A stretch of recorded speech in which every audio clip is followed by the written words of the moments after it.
Let's turn off that music as much as I love it. Boys and girls, you there? Yeah. Nope.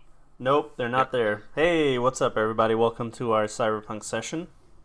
Stas in chat, what's cracking, my dude? How you doing? So let's see here. Let's get everything situated. And today we have T and Jimbles and Cox. Two of our five guys couldn't make it today, so we're gonna go with the three-man group. And yeah, I actually did it was fun, Stas. But like I said, I'll probably just wait for the release. To be fair, we have the core team here. This right? is the core team. This is the real dream team right here. So I just wanted to get some things said right off the bat before we start, since this is our last session was really just a test session for me. So I called it episode 0 or session 0 because it didn't have anything to do with any backstory or anything. I just put together a little kind of like one shot to test it out, see how we feel about it. So this is gonna be like our legit first session that has to do with like backstory and plot and stuff like that. Dude. Nah, don't be nervous. So first things first, disclaimer: any companies or corporations or anything mentioned in this game are purely fictional, and if they sound like a real corporation or look like a real corporation, it's purely a coincidence. All right, it's fake. It's a game. Don't sue me. What's up, Reboogie? LA in chat, everybody in chat. What's going on, man? So first thing I wanted to talk about is I know we got T here and Cox here. You guys are kind of novices when it comes to tabletop games. But, Pure novice. We're literally first we're time. rookies. Rookies. It's all good. That's actually, I enjoy playing with rookies because there's no preconceived notion on how you're supposed to roleplay. So it's just whatever you're feeling, your instincts. And that's usually when you have the most fun. Some people, they've played so long that they think that they have to play a certain way. But Jimbles will tell you sometimes it's even more fun playing with people that have never played before, right, Jimbles? I like playing with people that have played very little games before, because they end up sometimes they end up like the best players I've ever played with. Exactly. Dude, I'm ready to let you down. And then there's some people that have been playing so long they think they're better than the people that have been playing less, and that's just dumb. Like, I'll play with people that have played for years, and it's less enjoyable playing with them than someone that's never played before. People that have played the game forever, when they become rules lawyers and they argue the rules all the time, that's what I hate. Yeah, it's the worst. So I wanted to get a few things off the bat to hopefully make you guys feel more comfortable since you guys are new. First and foremost, when role-playing is not a video game. It's a story. What role-playing is a interactive, cooperative storytelling experience. That's what it is. Mm-hmm. So all the like looting guys and like stats and stuff like that stuff is in the game. It's there, but it's not the main focus of the game. So if we wanted to, we could just play a video game that's better than what the fuck we're trying to do here. You know what I mean? As when it comes to video games. So this is a story. It's not a video game. And it's not my story. Even though I wrote down all the plot points and everything, this is your story. You guys are in control of it. You guys drive the story. NPCs are expendable. You guys are the ones that are the most important part of this story. So that's why it's a cooperative experience. You guys are more important. Yeah. And the biggest thing when playing a RPG and stuff like this, a D&D style game, is it's not us versus John. Exactly. A lot of people think it's the players versus the DM or the storyteller. That's not it. The DM is to give us certain hooks on stuff that we can do, but if we go off on a wild fucking tangent, their job is to go, oh, sweet, I didn't plan for this. Let me figure this out. Exactly. If I was insecure with myself, I would tell you guys, no, you can't do that. You can't do that. Whatever you're trying to do, stop that. You have to do this. That's when you know we're going in the wrong direction. I'm a referee. Just remember that. I'm a referee. You guys are the ones that are driving the story. This is your game. I'm just telling you what you can do within the rule set. That's it. Okay. Then which goes to the next point that I wanted to make, that rules are a suggestion, and it's okay to challenge me on the rules, but just try to keep it to a minimum, only to not slow down the game. That's the only reason, not because I don't want you telling me if I'm right or wrong. I'm not stupid like that. I'm not insecure. I can take criticism. It's just so I don't want to slow down the game. That's it. So sometimes we might fudge the rules just to move on, you know? But when it comes to like your player dying, we'll definitely go by the rules. Okay, I'm not gonna just be like, oh yeah, you're dead. Let's just move on. You know what I mean? So yeah, there's that. The other thing is what your reward is in this game. So in video games, your rewards are XP, which gives you stats, or loot that gives you better weapons and stuff like that. In this game, I reward for creativity, for wit, for smart plays, thinking outside the box, and role playing. Those are the things that I reward in this game. So just because you kill a big bad guy doesn't mean you'll get more XP than figuring out a really cool way to break into a government building and steal some documents. You know what I mean? That I would reward that way more. Okay. And then another message to you guys, the new guys, it's okay to slip up on your words. It's okay to be weird. Improvisation is really hard, and it's okay to try new things.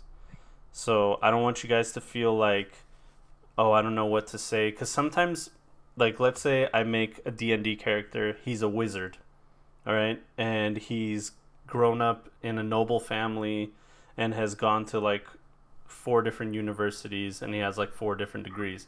My character that I made is smarter than me, all right? And that my limitation is I'm not as smart as my character. So obviously when I speak as my character, I'm not going to be perfect, because my character is smarter than me. So it's okay if your words don't come out correctly or right or whatever way you want to say them. Just be yourself and do the best you can, and there's no judgment. Okay? That's the number one thing. So you don't have to be nervous about anything. It's all good. Cool? Anything you guys want to say? Jimbles? Anything you want to say to the new guys?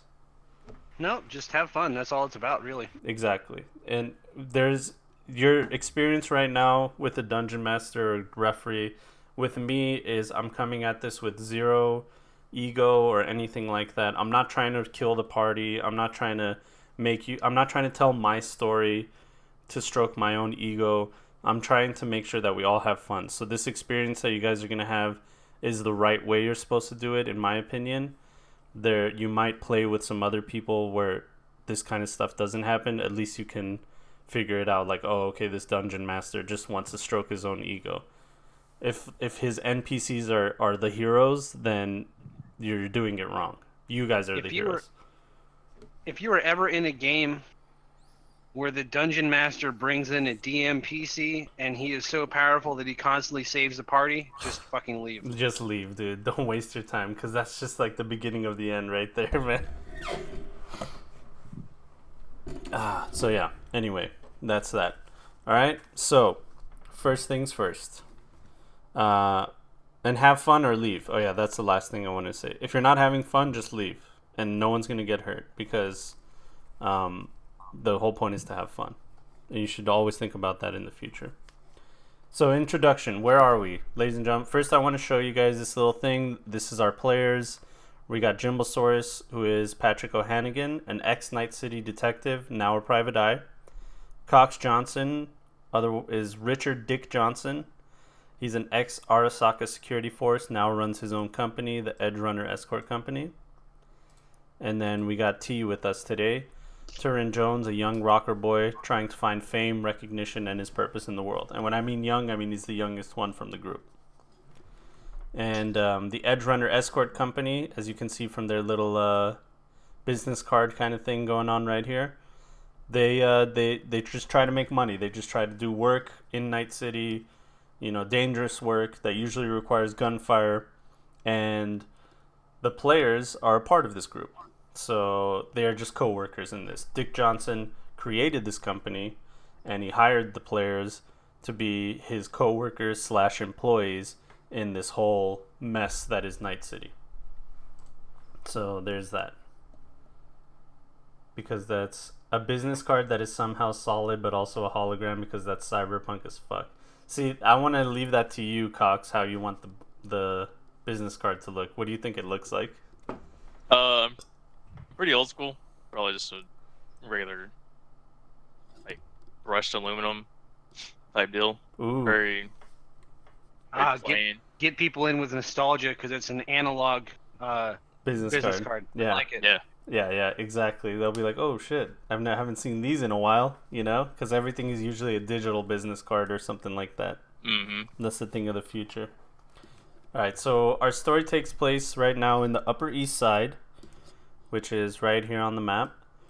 We are inside a large storage unit the size of a small office, and that is the main location for the Edge Runner Escort Company.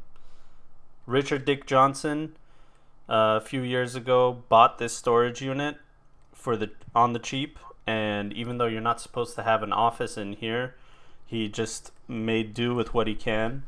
Inside, it's kind of dark and dingy. Across the walls around the back, you see a lot of computers just lined up, stacked against each other. Not new computers, but whatever he could scrounge up.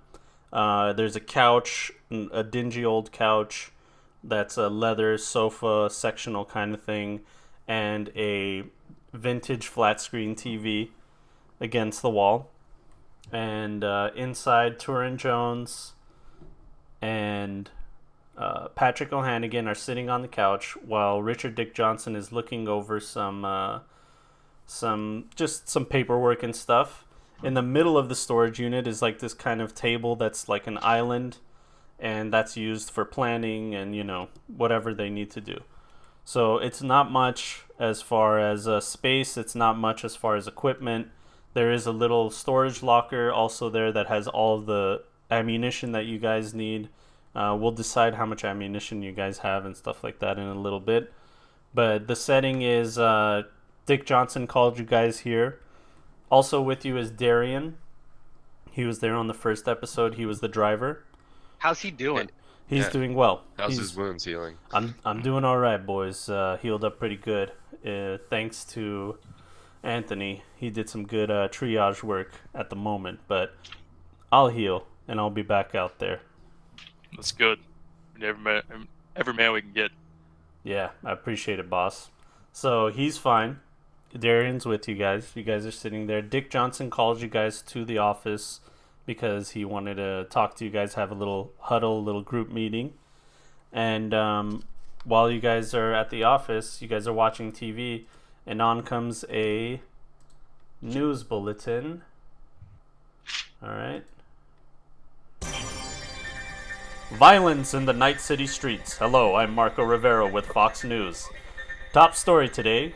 Pfizer Corporation has begun research on a new drug that could potentially help addicts of the infamous purple dust chem that is taking the streets by storm.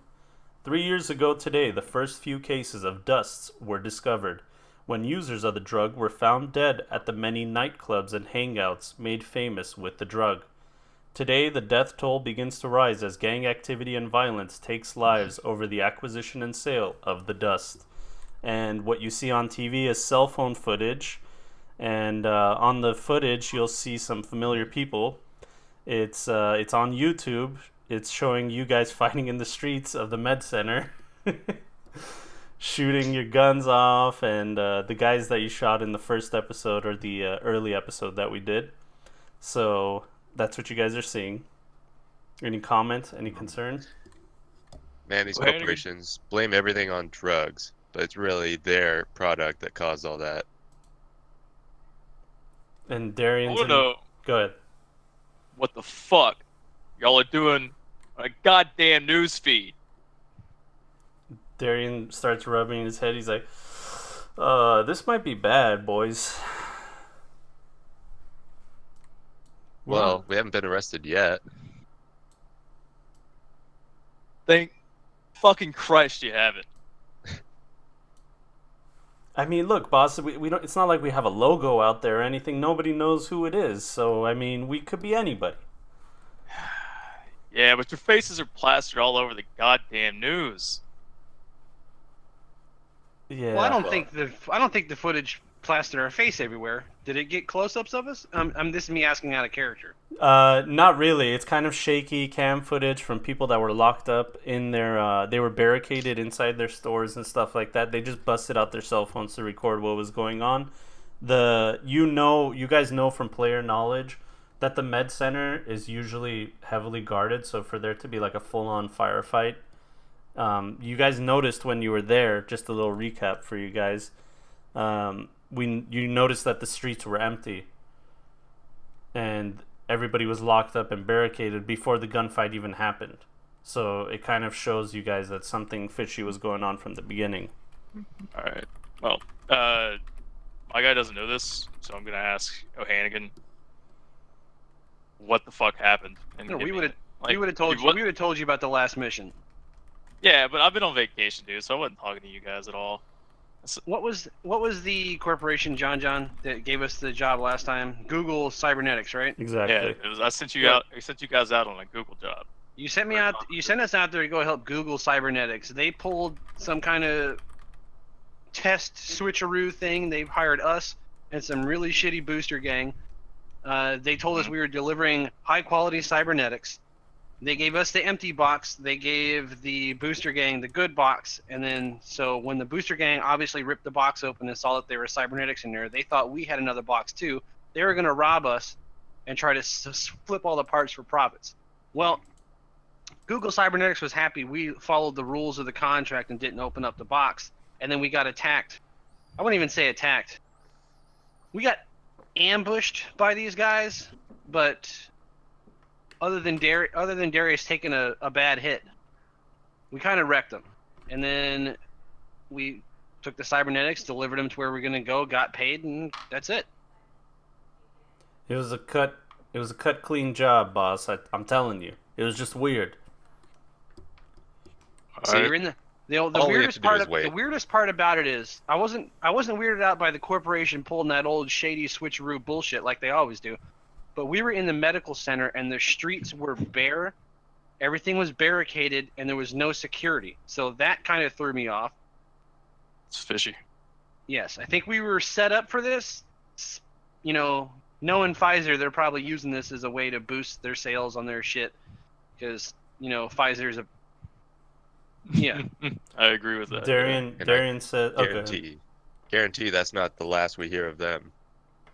Darian says, "Hold on, guys. Definitely. Turn it up." And it says, earlier this week, a gunfight broke out in the usually well-policed sector of the Med Center in Night City. The only fatalities were of those involved in the violent skirmish in the streets. From our interviews with Night City civilians, it is apparent that fear is beginning to run wild in Night City. You see a first guy come on. He's got like a cop mustache, and he's a construction worker, and he has like a hard hat on, and he says, "I left New York for this. It's supposed to be safe, isn't it? Where were the police? We want to know."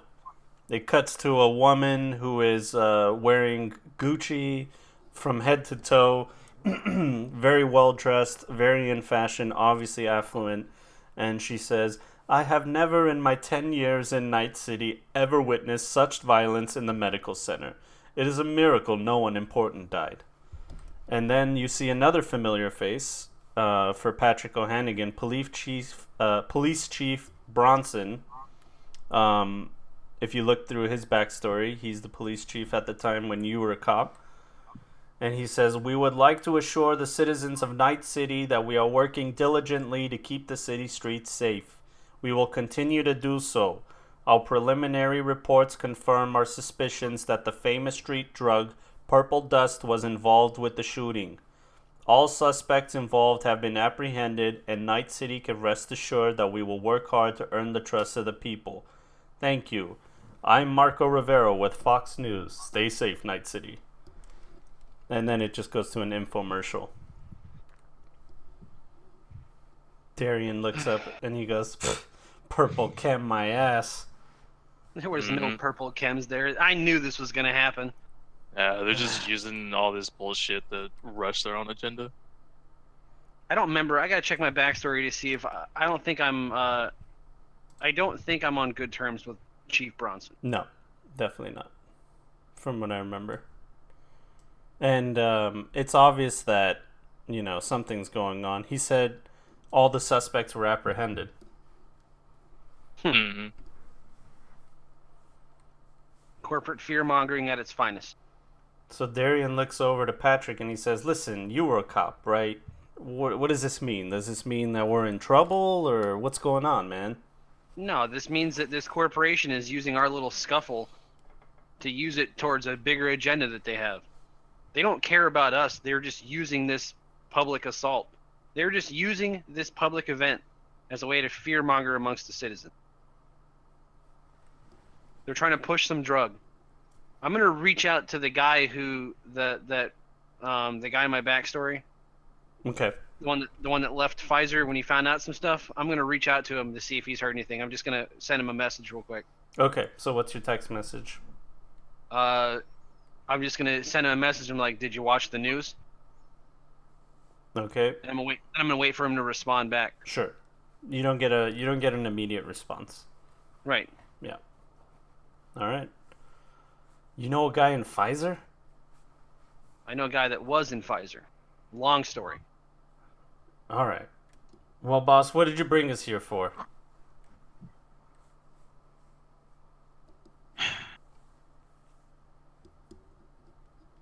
Well, we got another job, but I want to take you boys out. You did not real too pleased about what happened while I was away, but you got the job done. You got paid, and I want to take you boys out to get a little drink. What do you mean you weren't? Hold up. What do you mean you weren't pleased about what happened? Our job was cut and dry, and we completed it. And then these corporations used what we did to spin their own agenda. We had nothing to do with that. I said I wasn't pleased with what happened and how it turned out. I did not say I wasn't pleased with how you performed. I mean, I had a bullet in me, boss, for this job, all right? I mean, you got paid, right? Which, by the way, you did get paid the same amount that the players got paid. I mean, Darian, you know the risks, man. Shit. I guess I do now. By the way, this little boy right here, and he points to Turin Jones, and he says, "This guy's a killer. Better watch out for him." Unfortunately, my submachine gun doesn't fit in my pocket anymore. Not with this new jacket. "Listen, buddy, just bring it with you if you can. Otherwise, use a little piece." And he says, Yeah, I'll just pull out a little piece. "Yeah, use the little piece, just for a little concealment."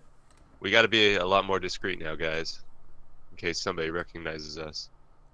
Shit, damn, if that's true. YouTube and everything, man. We were right there, plastered on the TV. Looking pretty good, though. As always. You get a text message. Jimbles, your character gets a text message. Okay.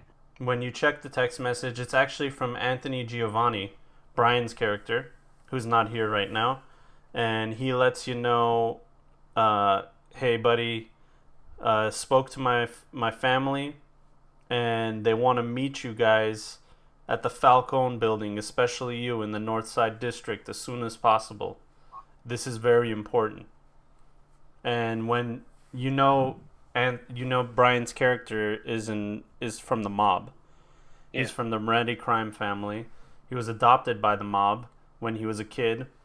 Quick backstory: his parents were just a couple of junkies, and they wanted to sell him as like a child sex slave or something to the mob. And the guy that adopted him killed his parents and took him on as his own son. So he's saying that Mr. Moretti wants to meet us in the Falcone building, right? He's saying that, yeah, he's saying something along those lines. He's saying that they want to see you. Talk to the family. They want to see you at the Falcone building in the North Side District as soon as possible. And he says, "Bring the boys." I see Patrick looking at his phone, very serious face for an extended amount of time. What's going on? happening? Jackie sent me a message. His family wants to meet us at the Falcone building. He says it's important. All right, boys, let's load We're up. gonna be in the North Side District. He wants me to bring the boys, so all of us.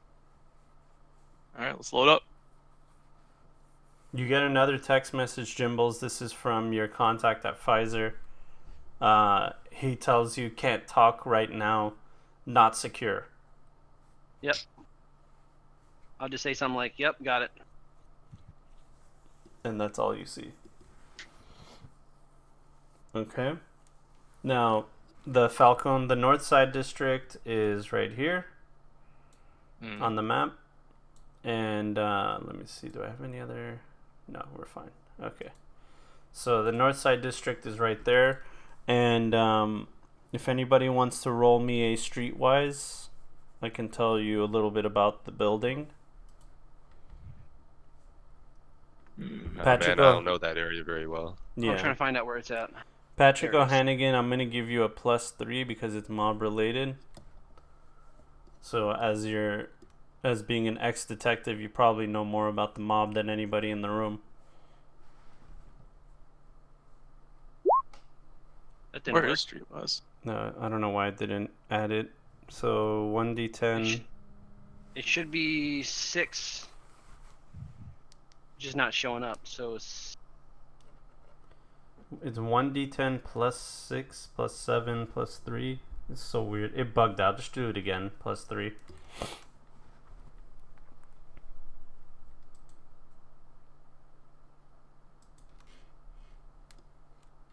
What the fuck? all right, hold on.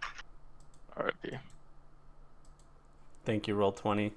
Thank you. You work perfect for D&D 5e, but when we want to play Cyberpunk... Okay.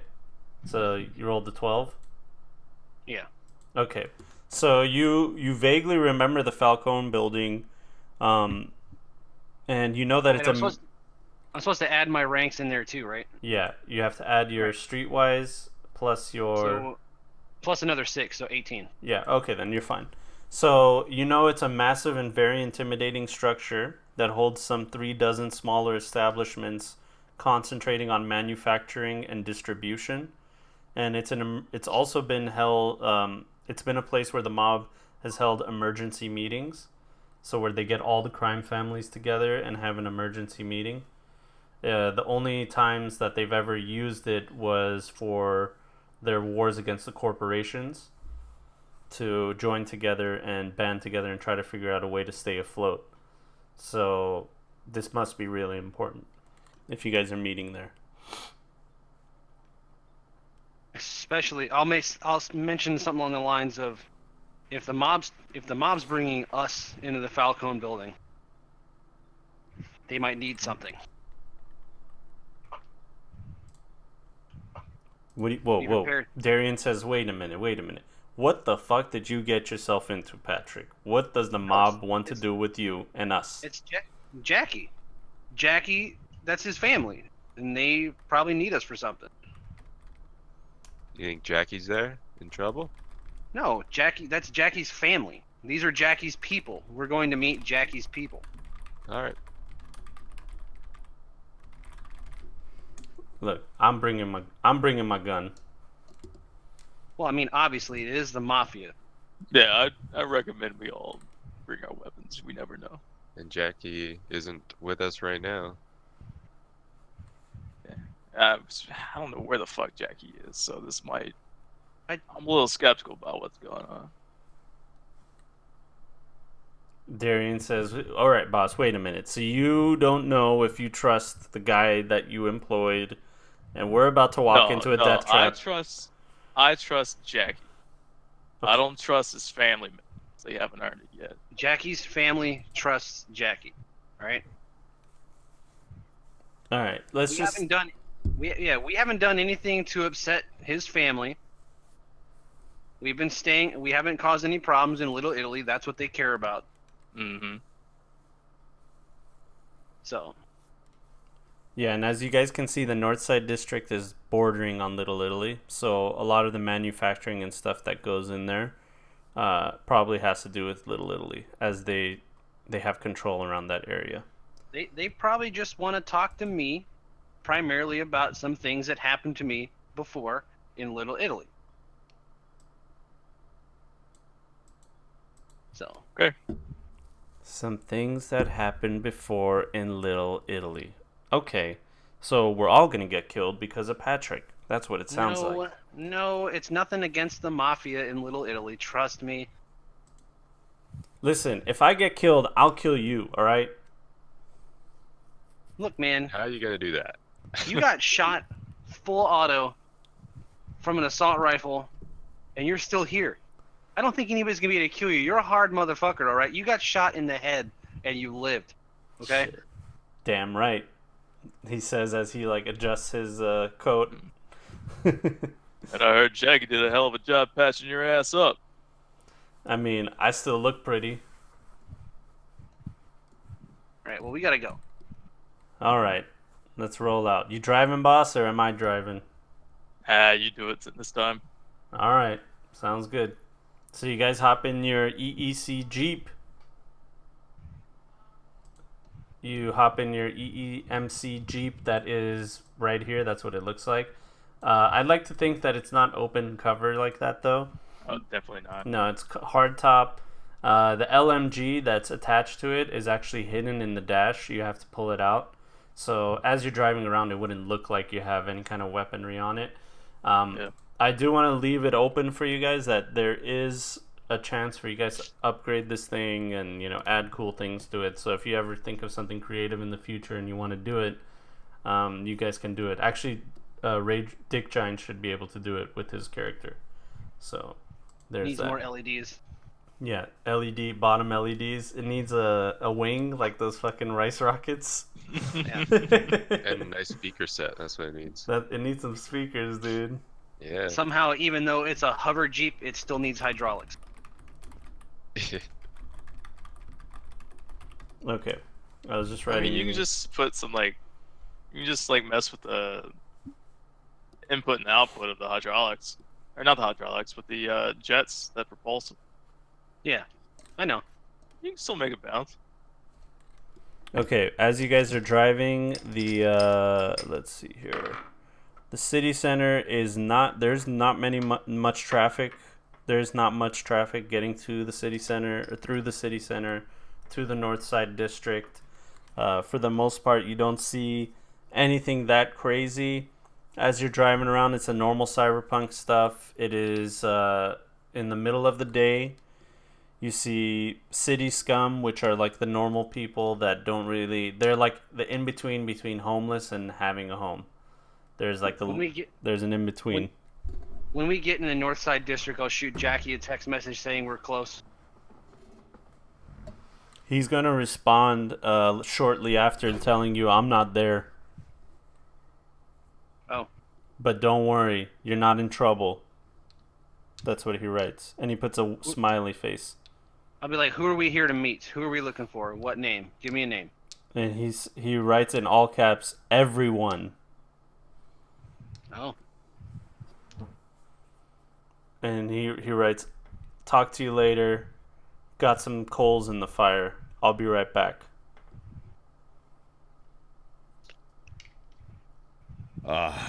You do the work of the gods, friend. Alright, so I would have remembered this in character, but my brain is dumb. Who's his adoptive father? Which crime family? Sure. You said Mercati? Moretti. So he's part of the Moretti crime family. Okay. So your player knowledge, you know that... Here, let me see here. You know that there's 4 different crime families that run Little Italy and the surrounding areas. The Esposito crime family, the Marino, the Moretti, and the Vespucci crime family. So all 4 of those are the ones. He's part of the Moretti crime family. Okay. And yeah, that's pretty much it as far as information. So as you guys pull up to the Falcone building, you can see a bunch of guys in suits standing outside. None of them have visible weaponry, but it's obvious that they have some kind of weaponry as they're wearing long trench coats over their suits. They're wearing hats. Some of them, when you look at their hands, You can see that it's fully Borged out, full metal hands, and go ahead. Basically, we're rolling up to a building that's got security that's a bunch of Patrick O'Hanigans. Pretty much. Exactly. Basically.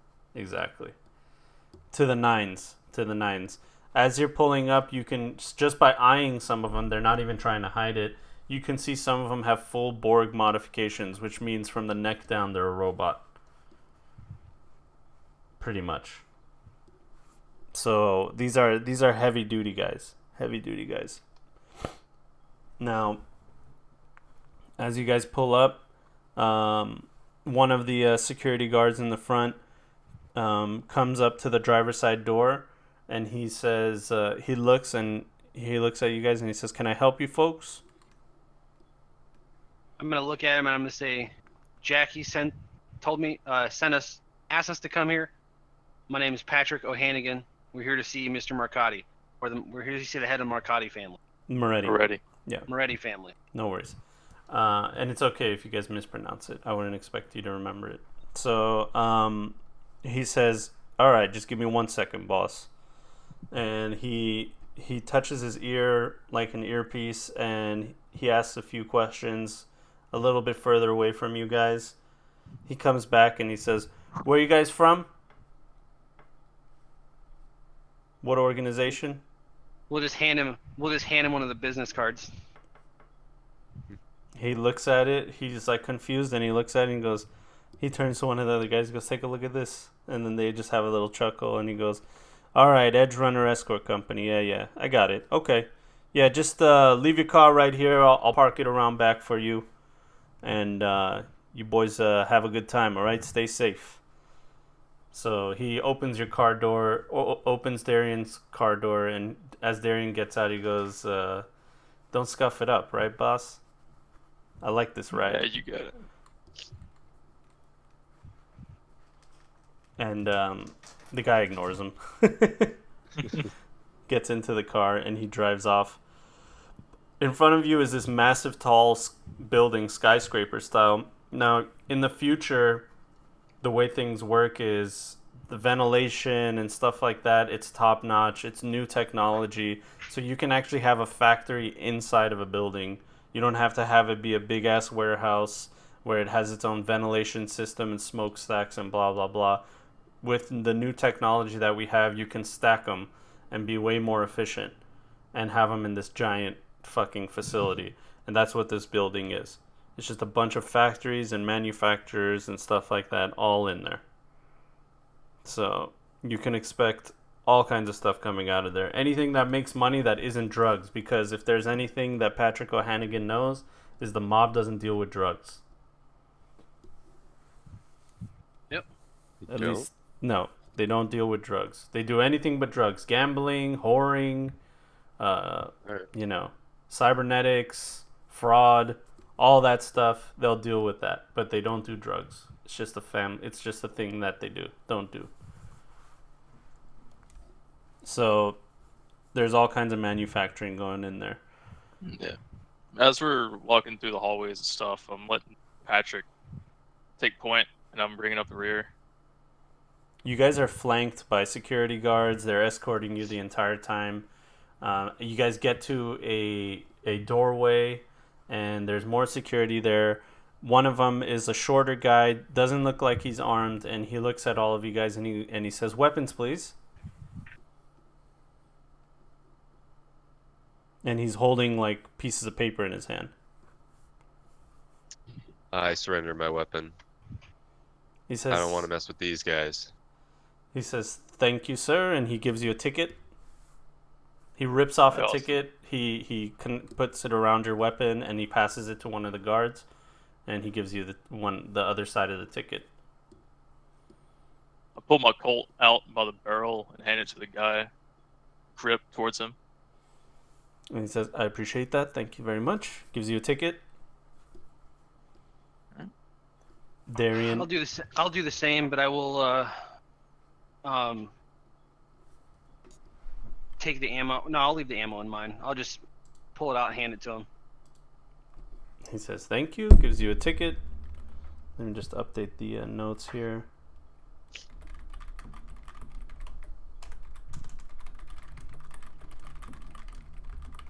Okay.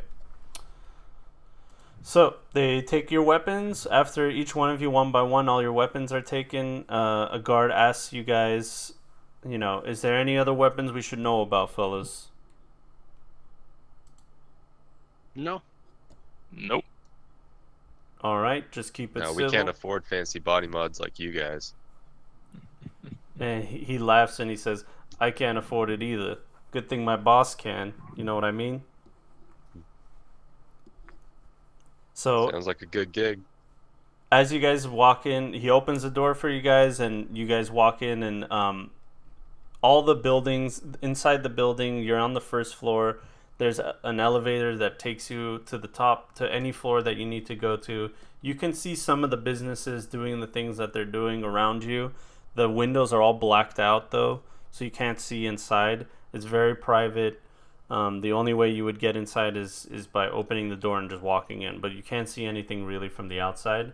So one of these establishments, they open a door for you and you walk in, and it's a full-on lounge.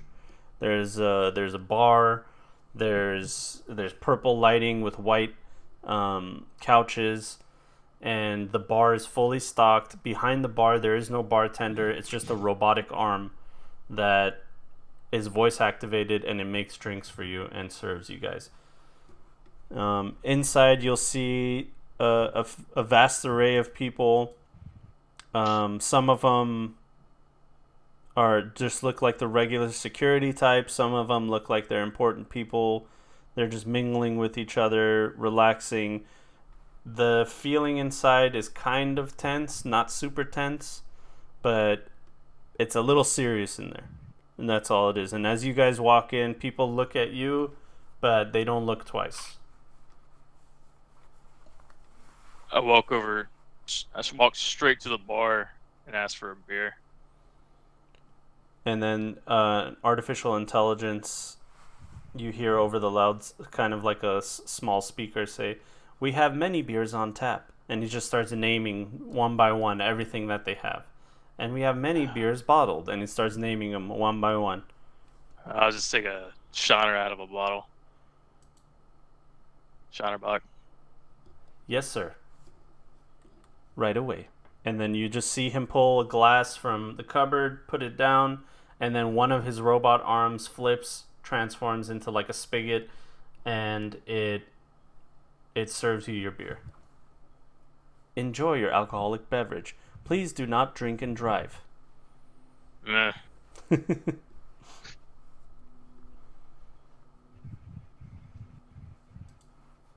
So I'm still sitting by the bar with my elbow propped, watching the guys.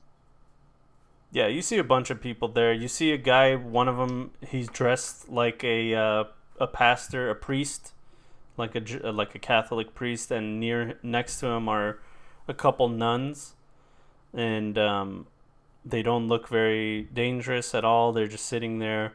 There's another guy. He's this big, hulky dude with big fists, and a big back, big fist, big head, everything. He's just a big dude, and he looks like he's a crime boss. And you also see a couple more guys that look like they're bosses too. If you can give me a streetwise, guys, I can tell you exactly who they are. I'm still uncertain where that is. It should be in your skills. You just Oh, click there on- it is. Yeah, Oh shit. just click on Oh, streetwise. Even if you don't have a lot into it, you should still be able to roll I it. have You 0. still want me to roll with that same bonus from before? Yeah. Alright, so I can roll, but Oh, I wow. don't have anything. Oof. So to you, Jimbos, these are new faces. Why did yours work and mine didn't? All I Is did was there- press streetwise. I know, that's what I was doing with mine, and it wasn't working earlier. Dude, you rolled a 1 as well. Yeah, yours is not working either. Let me see. Now your it's character. working. Yeah, but it says 0. Why does it say 0 and then fumble? Because I rolled a 1. It's just not adding everything together in the initial dice roll. Let me...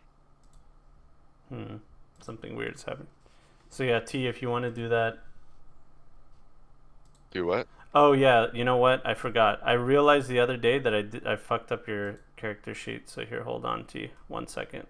Hold on. Don't go back to skills. Yeah. So I'm gonna uncheck all these. Don't be overwhelmed. I just forgot that you're probably gonna need all these skills. Alright? So, look for Streetwise there, T, and just click on it. There you go. That one works. My Streetwise is not working. Street deal. No, Interesting. it's on the right side by nice. cool skills. Okay, yeah. Cool skills. All my other skills are working. Streetwise is not. It's weird. Why is it rolling? Is there anybody else sitting at the bar? You guys are all rolling once? I rolled 11-6. Yeah. Well, man. I don't have anything in the Streetwise. Yeah, you rolled a 1 plus 10, which is your cool, right? No, it's working. Yeah, there it is. Okay, so Dick Johnson and Turin Jones, you guys have absolutely no idea who these people are. No idea. In fact, you're spreading misinformation to everybody. You're telling people that they're somebody, and Patrick O'Hannigan is turning around and letting you know, like, no, boys. No. You got it all wrong. The first one that looks like a priest, his name is Father Mateo. He runs all the churches in Night City, and little do most people know, bottom floor of most of the churches is where they run their guns. And the big guy, So go ahead. he's the IRA. Pretty That's much. not very Christian. The other guy, Bruno, he's a big buff dude. He has department stores, retail stores, gas stations, and he's known for his money laundering. Then there's another guy. He's flamboyant. He has nice, expensive suits, expensive rings, watches, jewelry, stuff like that. He's a casino owner. He owns the Night City Casino. He's a boss and a promoter, and he runs fights. He runs clubs. He runs comedy clubs, all that stuff. Anything that has to do with entertainment, he's your guy. This is all stuff that Patrick is telling you guys. And then the final... What was it? Flamboyant guy's name? Frankie Vespucci. Frankie. It's Father Mateo, Bruno Esposito, and Frankie Vespucci. And then the last guy is Henry Moretti. He's a leader of the Moretti crime family. One of the lieutenants of the Moretti crime family. He's representing the Morettis today. He's kind of a low-level guy. Patrick doesn't really know him that well, but he just knows that he's part of that family. He's seen him before in his investigations. And that's where Brian's character's family's from. So Did you say his first name was? His name was Henry. Henry. Thank you. I'm gonna start walking towards him. All I'm right. gonna point at him. I'm gonna get everybody's attention. I'm gonna point at Henry, and I'm gonna start walking up to him. You're pointing at him as you're walking up to him? No, I'm motioning everybody. I'm gonna say that's the guy we're gonna talk to. That's the Okay. guy that probably needs to talk to us. Okay. I finally buck up off the bar and start walking back over to the group so we can talk to the guy. So as you guys are walking up to him, he sits up and looks at you guys, and one of his two bodyguards walks in front of him, and he says, "Can I help you, fellas?" Jackie sent us. And Henry says, "Hey, it's all right, Frank." And Frank sits down and he says, "How you doing, fellas? Welcome." Good. Got a quick message from Jackie saying that we were needed here. Rather interesting. I have never been invited into your establishment before. Henry looks at you guys and he says, "You know what? Why don't we take a walk outside to the smoking section over here?" Sounds good. He pulls out some cigarettes he offers to you guys. These are old school cigarettes, not that synthetic stuff that doesn't hurt you. This is the stuff that hurts. Take one, put my own lighter out and light it up real fast. You hear an AI over the loudspeakers, "Please refrain from smoking inside." And he looks at you, Dick, and he says, "I like your style, kid. All right, just out here." He opens a doorway that goes to like an alleyway that's outside, but it's kind of covered and guarded and fenced in. So it's just like a little smoking section for the lounge. It's just to the left of the bar outside. And you guys walk outside, and he says, "All right. Oh, you brought your boys with you. All right. 1, 2, 3, 4. Look at them. So you must be Patrick O'Hannigan, huh? Yep. Well, you probably know why we called you here, don't you?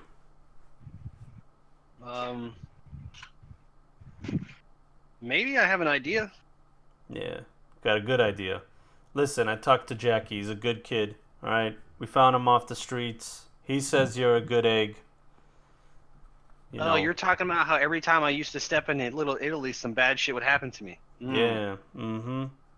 It is strange, isn't it? Yeah. You must have some bad enemies. Yeah, And you then can say that. he gets a little serious and he says, "Listen, just want to give you my condolences for your wife. No man should have to go through that." Appreciate it. Now, your boy's making a little hubbub out there with your business, huh? Who's the owner of that business here? I just kind of point over to Cox Johnson's character. I'm just kind of staring off in the distance and look back and be like, "Oh, you're talking about me?" Yeah, we might need your work every now and then. All right. Well, We can listen, do that. boys. Listen, boys. I'll cut to the chase. All right. The reason they called you here, we called you here. I'll let you in on a little secret. All right. We don't meet like this ever. Last time we met like this was when we had that corporate war. Now, if something happens in Little Italy and we don't know about it, the families start getting scared. All right. That's what it is. It's fear. Fear of the corporations. Now, what they brought you here for is they can ask you a few questions. They just want to know what side of this you're on. You understand? Yeah, Yep. yeah, we get it. All right. So no big deal. Don't worry about it. You're not in danger. Just relax. Just answer a few questions. Walk out the door. Go on with your life. That's how it goes.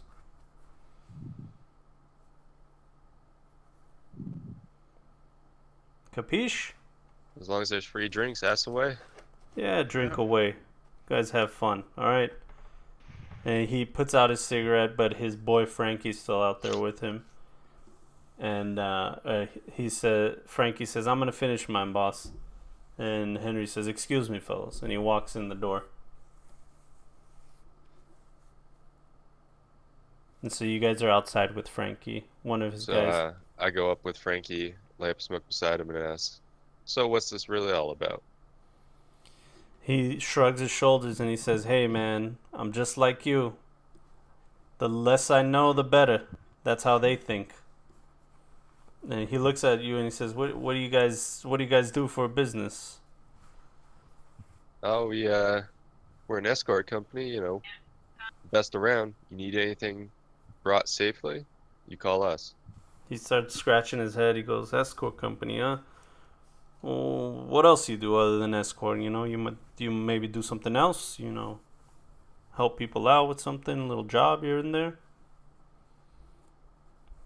Nothing, nothing that gets us in too much danger.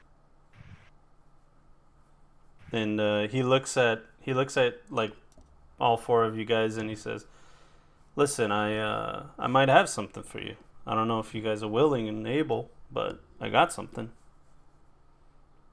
I can pay." I look towards him and say, "What do you need?" It's a little embarrassing, but he looks around, nobody's there, so he feels a little more open. He says, "Listen, my kid, he's a good kid, all right? He's my only son, but I try to give him the best life he can have, you know? He doesn't have to go to those bullshit schools like Night City High School, nothing like that. He goes to West Hill, all right? West Hill High School with all those stuffy little kids. You know how it is, the corporate type." He's asking you guys. That's that fancy school up there. Yeah, real fancy. You know, I gave him the best life he could so he didn't have to live on the streets like I did when I was a kid. But you know what? This goddamn purple dust, as they call it, is taking the streets by storm, you know, and I'm afraid my kid's involved with it. You know what I mean? Yeah, I hear you. I don't know if he's hanging out with the wrong types or what, but I can't get involved. If I get involved, it's gonna be bad for the family. And when he says family, he means his mafia family. So, what do you say, guys? How about you guys go talk some sense into my kid? Put him on the right track, you know? Maybe help him out a little bit, and I'll throw you down something. Think you could do something like that? We'll consider it. Let's talk it over. Well, please consider it, all right? I'll pay well.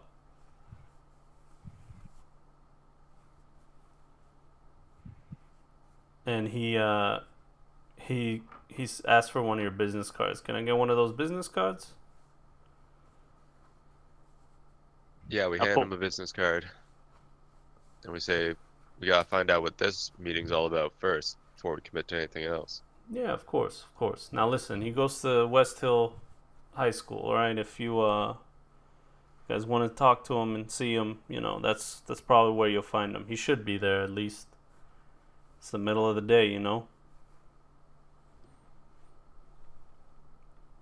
And then you see one of the other bodyguards come outside and he says, "Hey, Frank, we gotta go. They're starting the meeting." He says, "All right, fellas, I'll see you in a bit." And now it's just the four of you guys outside. Do they want us in this meeting? Before Frankie leaves, I'm like, do they want us in this meeting? What did they bring us here for? We haven't been told what we're here for, just to come here. Did we come here just to wait around while you guys have your meeting, or what? Listen, I know as much as you do. Maybe you want to go inside and find out yourself. Alright. Well, I say to the group, Henry, I think he just brought us here. Make sure as shit goes down, we're supporting them instead of whoever they're against. I think that's all we're really here for. He wanted to let us know that. Darian looks at you guys and he says, "Look, man, I'm not taking anything they say for face value, all right? They tell me the sky is green, I tell them the sky is blue, all right? I don't know if I trust these guys."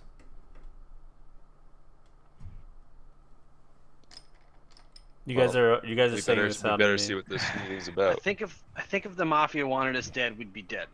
Oh, for certain. Do you guys want to stick around and see if they want to talk to us, or what? Yeah, say we go inside, see what's up, see if we're needed. If we're not, grab a few more beers and head back to the office. Yeah. Well, go take care of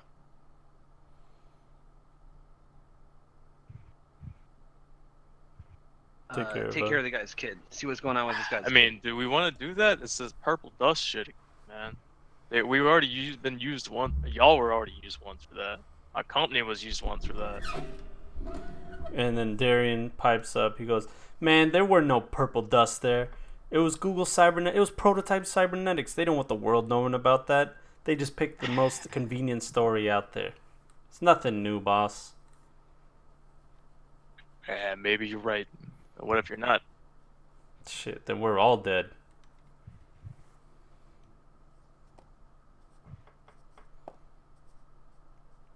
You see you see Frank come back outside and he tells you guys he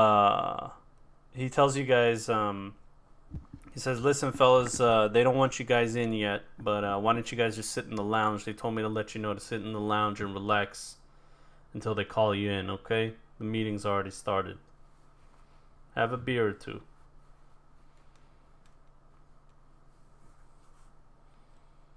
I guess we're waiting then. Yeah.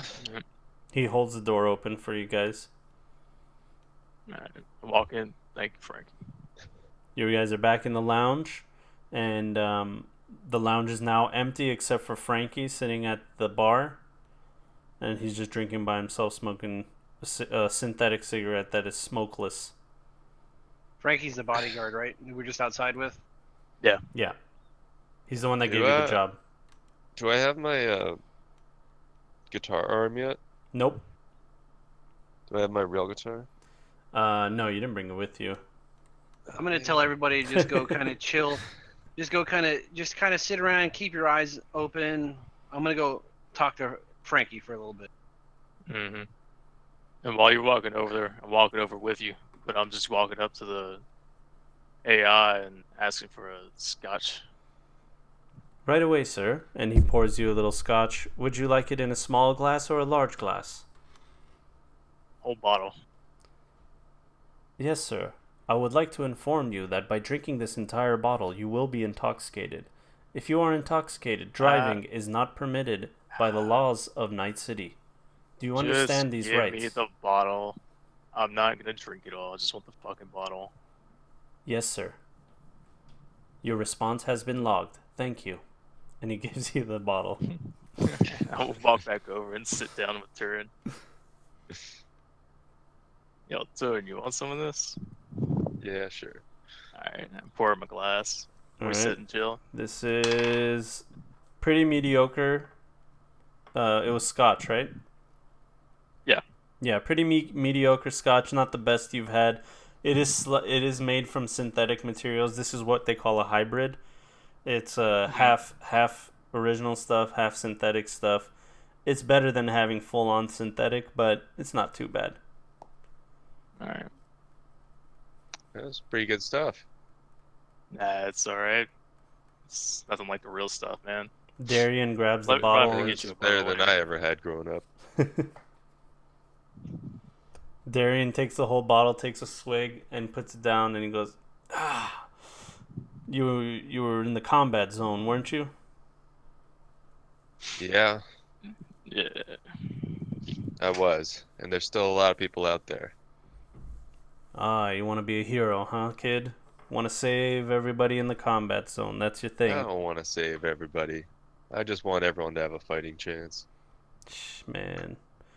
You got guts, kid. I'll tell you what. You got guts. If anybody can do it, maybe it's you. Maybe. Takes another swig. When I sit down next to Frankie, I'm gonna ask him what he's drinking. He looks at you and he says, "To be honest with you, it's water. I don't drink. Not the drinking type. Used to be an addict. All I did was drink Smash all day, every day. Smash is like the Cyberpunk equivalent to like an addictive alcoholic drink. So it's like absinthe beer, if you think about it that way. Do they actually have real whiskey, or do they have all the synthetic stuff? They have, it looks like there is some bottles there that you might recognize. Roll me a, let's see here. Let's see what you got as far as skills. It's definitely going to be an intelligence skill. Let's try general knowledge education. Any bonuses or no? Maybe +2, just because it's alcohol. Who doesn't know what good alcohol is? So 17. Okay. So, yeah, you see a bottle down there that's some vintage Jack Daniels, 2015 Jack Daniels right there. It's a blue bottle instead of the brown one, and it's hiding behind a bunch of other bottles. That's probably going to be like $1 million. Frank says, "Don't worry about it." And he talks to the AI. He goes, "Hey, give me that blue bottle, the blue Jack Daniels. Sir, I would like to inform you that the cost of this bottle is quite steep. It is I know. Put it on the tab already. God damn it. I hate these fucking robots, man. What happened to putting a good dame behind the bar?" They're too slow. He looks over to you, Turin, and he says, "I guess that's about right." Oh, we're all over here? We all came over here to sit around Frankie? Yeah, no, we're just the only people in the bar right now. We So can he hear heard, you. yeah. like He we're wasn't. just we can hear each other. There's no chatter or anything. It's Oh. just we're sitting over at the fucking booth drinking. Yeah, And you especially guys the are small talk you chilling guys in are the bar. having was kind of like normal volume. It wasn't like hushed or Yeah, you anything weren't. like that. So if you want to lean in and be hushed, let me know. Well, when Real that quick, I'm gonna ahead. yell over to Frankie. Hey, Frankie, where's the bathroom? And he points to the corner of the room where you guys went for the alleyway, but next to it is a doorway that has like a unisex symbol on it. I go over there. I'll be back in a few minutes. Actually, yeah, I got to piss as well. Once that bottle gets dropped off the table, I'm gonna pour myself a glass, and I'm gonna look over at Frankie. I'm gonna speak a little bit quietly, and I'm gonna go,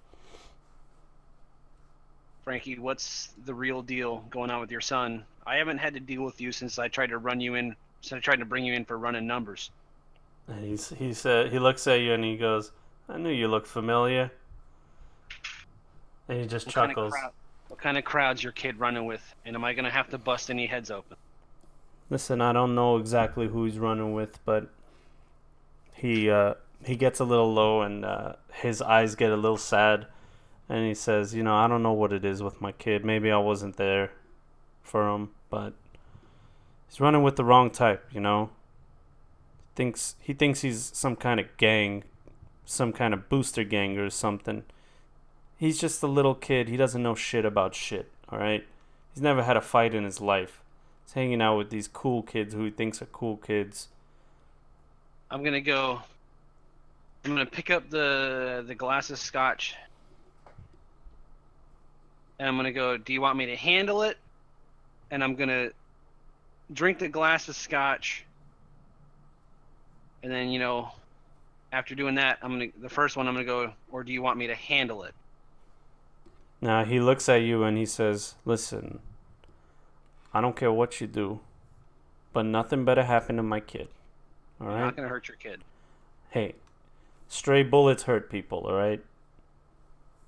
I don't care what you do to everybody else. In fact, fuck them. Whatever you want to do.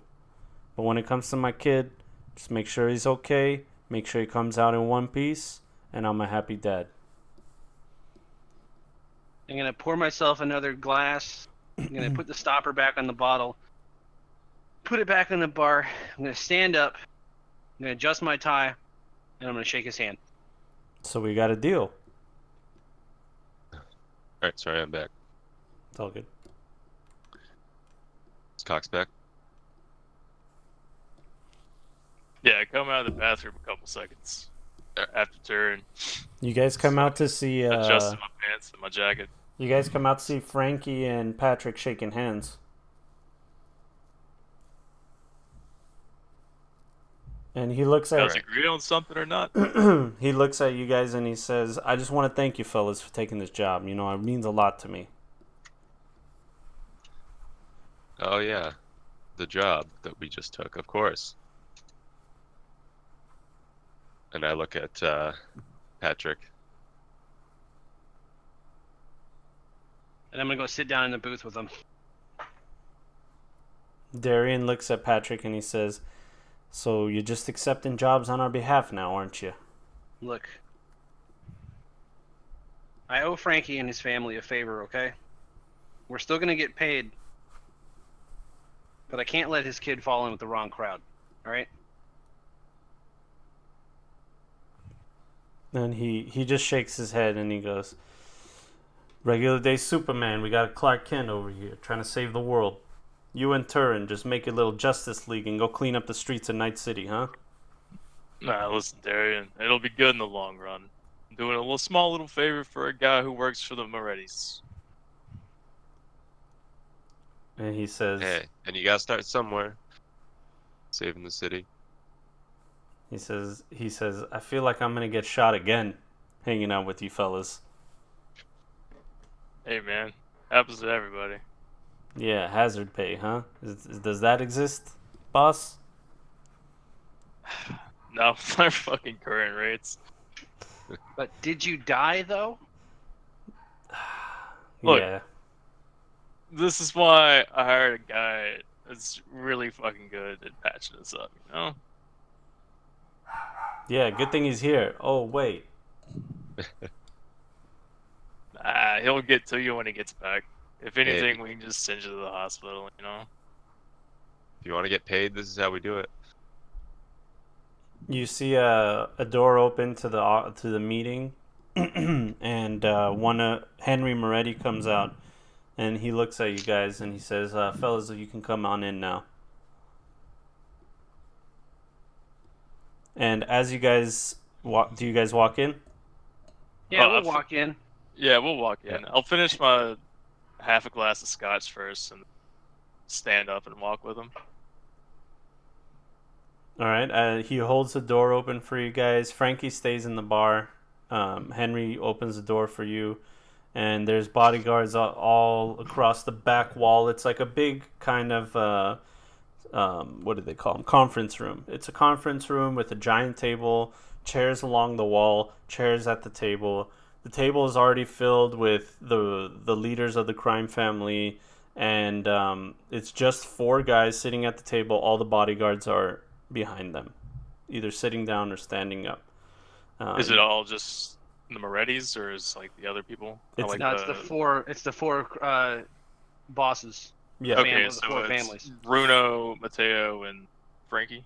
Yeah, Vespucci? Bruno, Mateo. Here, I'll read them for you. Sorry. Father Mateo, Bruno, Frankie Vespucci, and Henry Moretti. Okay. So we got 2 Frankies, which is unfortunate in my planning. So anyway, he's the Frankie boss. So these guys are not necessarily the bosses of the mob. They could just be representatives. Yeah, they're the current representatives. Exactly. Here for this meeting. Exactly, Okay. for this meeting. So they're sitting down at the table at one end of the table, and they're looking down at the other end.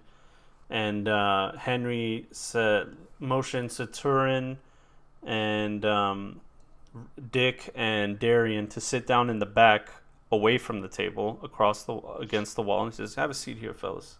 Which family owned the part of my backstory? I don't know if you ever determined this. Which family owns that cafe the dude came in and tried to gun me down in? Yeah, so that's definitely something you would want to find out. You're not sure. I thought it would have been known. Let me That's what I was see. asking. Let me see if we wrote it down. I'm not sure if we did. Let's see here. Jimble's life path. Tragic. No. Make an enemy. Disaster strikes. No, not that. Julia Rios murdered in Little Italy. Yeah, we didn't write down who owns it, so we're not sure who runs it. Who runs Okay. the restaurant, the cafe. All right, and Henry looks at you, Patrick, and he goes, "Patrick, why don't you have a seat at the table with us?" Okay. Okay, they have a seat, and Henry looks to you and he says, "Have you guys been comfortable? Everything good here? Are you guys feeling well?" Yeah. A little bit of scotch, a little bit to drink. We're feeling pretty good. All right. Father Mateo crosses himself, and then he asks Patrick. He says, "Mr. O'Hannigan, how do you feel about our organizations? I understand you used to be a detective, right, for the Night City Police Department." The only run-in I've ever had with your family is the typical trying to bust people for running numbers thing. All in all, I don't have a problem with the mob. Never really had a problem with you guys. I'm more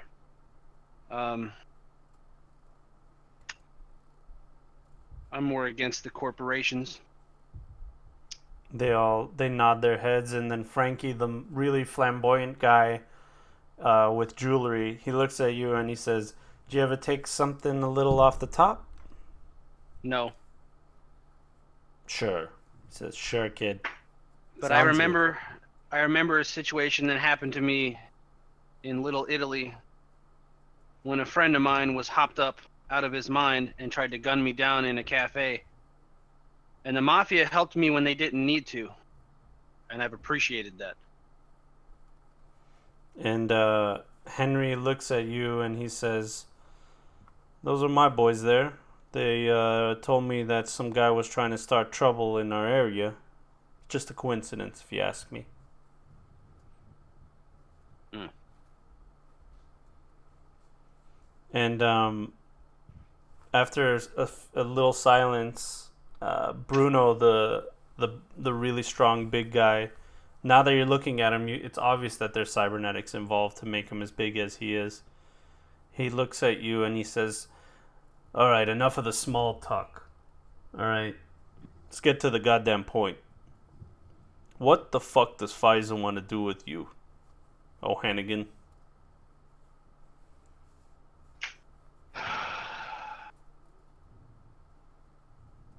How much research have you done?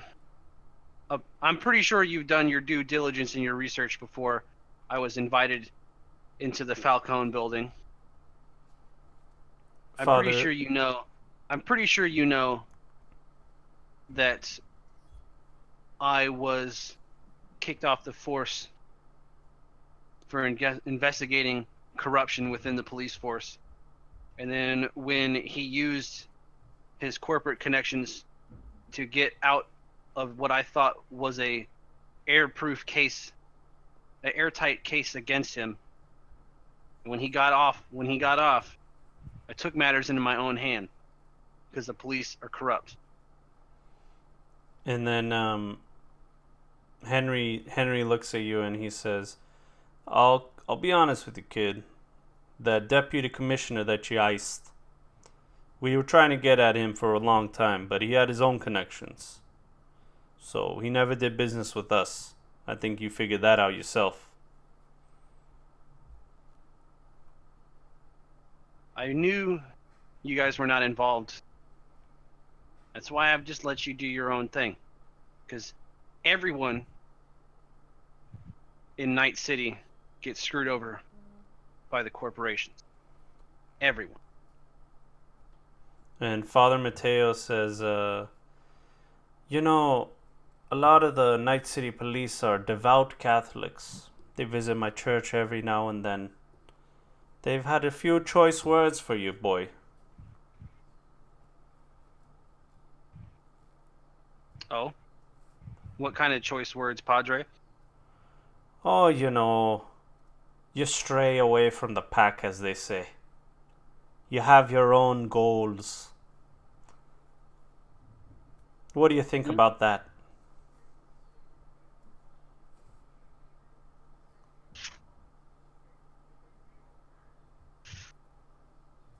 I don't really trust their opinion, simply based on the fact that I know a few of them have Pfizer in their pockets. And Father Mateo says, he looks at you and he smiles and he says, "They better hope they don't. Because God punishes those who betray him." And then Frankie Vespucci pipes up and he says, "Now, let me get this straight. You're trying to have dinner with your wife at the Little Italy Cafe, right? And she meets an early demise, which we're very sorry about." And Father Mateo crosses himself. And the nuns behind him cross themselves. And when they do that, you can see they have cybernetic hands and arms. And he says, "Condolences to your family, kid. But what's going on here? You kill a guy, he's connected with Pfizer, they do it in Little Italy. Do you have any clue why they would do it in our territory?" They probably did it in your territory to try to make me think that you guys were behind it. And Henry looks up and he says, "Or to make everybody else think that we're behind it." Exactly. Had I thought for a second that any of your families were behind the attacks on me, don't you think with what you know about me, I would have made someone's life extremely painful until I went out in a blaze of glory? Don't you think don't you guys know that you guys already know that's what would happen? And if I thought you were behind it, I wouldn't have come here to meet you.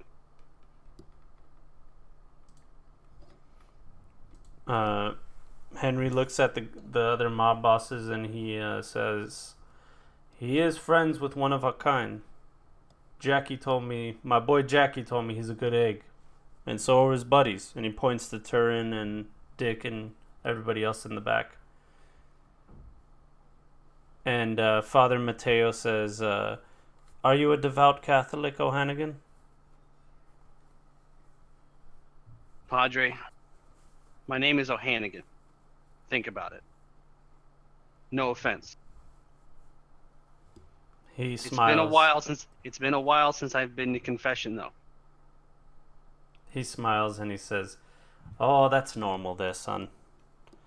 Well, I don't have any more questions. What about you? And Bruno, the big buff guy, he doesn't seem like he's very content. And he says, listen, I want it straight. Are you with us or are you against us? I'm not against you.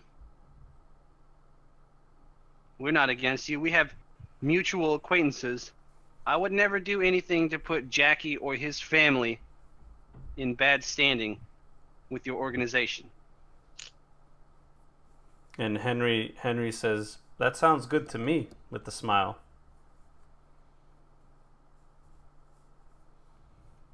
Frankie Vespucci pipes up and he says, I don't want any heat on me, all right? I don't want to be involved with anything that's going on here. All right? I got my casinos to run, I got my businesses to run. I just want everything to be business as usual. Kid, just stay out of my area, all right? Stay out of my casinos, stay out of my clubs. I don't want any trouble. How's that sound?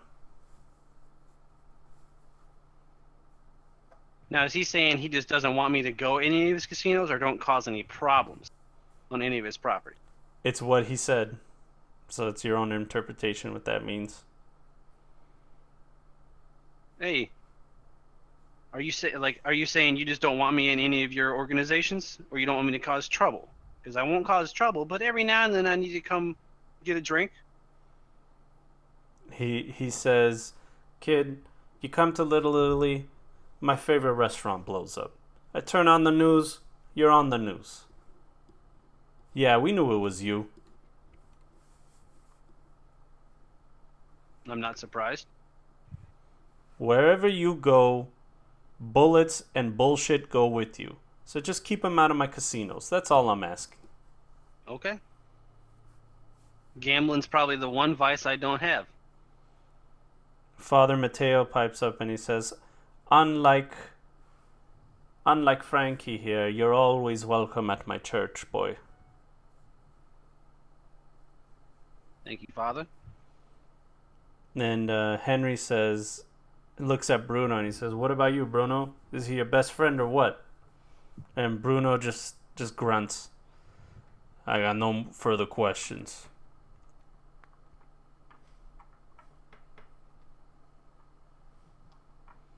And Henry stands up and he says, all right, boys, thank you for coming. We'll come in contact with you if we need anything else. We appreciate your time. Now, please be safe. Get out there safe and just, stay out of trouble, especially in Little Italy. Okay. All right. Bon voyage, as they say. And that's it. You guys are pretty much free to go. Do whatever you want to do.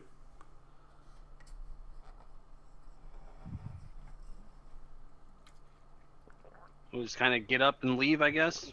Yeah, we exit the conference room. I walk back up to the bar, grab another beer to go. Beer to go. Road soda. Mm-hmm. So what do you ask the bartender, the robot? I'll just ask for another Shiner. Yes, sir. Here you go.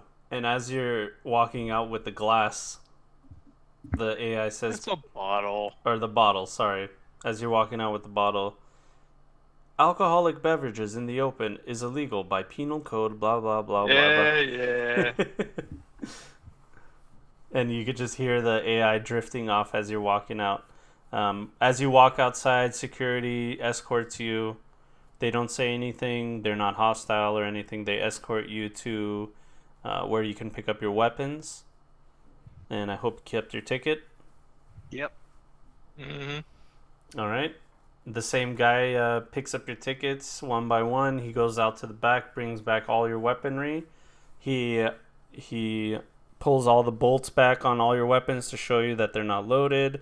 He shows you that every magazine has the bullets in them exactly the way it was. And upon inspection, you can see that all your weapons are the same way they were before. Nothing has been changed. Can I roll a tech to see if there's like some kind of tracking or anything wrong with it? Hold on one Or second. like Okay, go ahead. Roll a tech. tech or You I could thought I do had tech or awareness. Either one.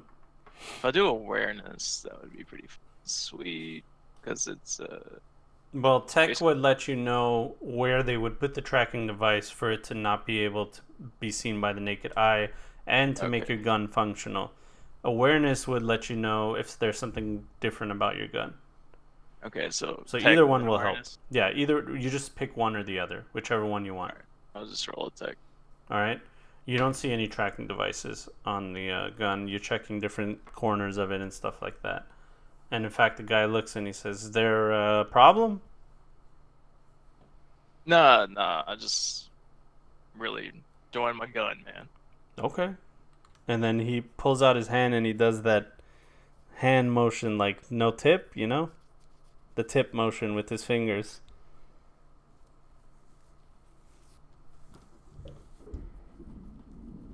Nothing. He You says, expect a tip for doing? I give him like a fist bump. and he looks at you and goes, "Gee, thanks, kid." I'll give him like $5. I'd pull a tenner out and hand it to him. Oh, thank you. Thank you very much. At least some people here have manners. Darian says, "Don't worry about him, kid. He doesn't deserve nothing. He's probably well paid." I saw it.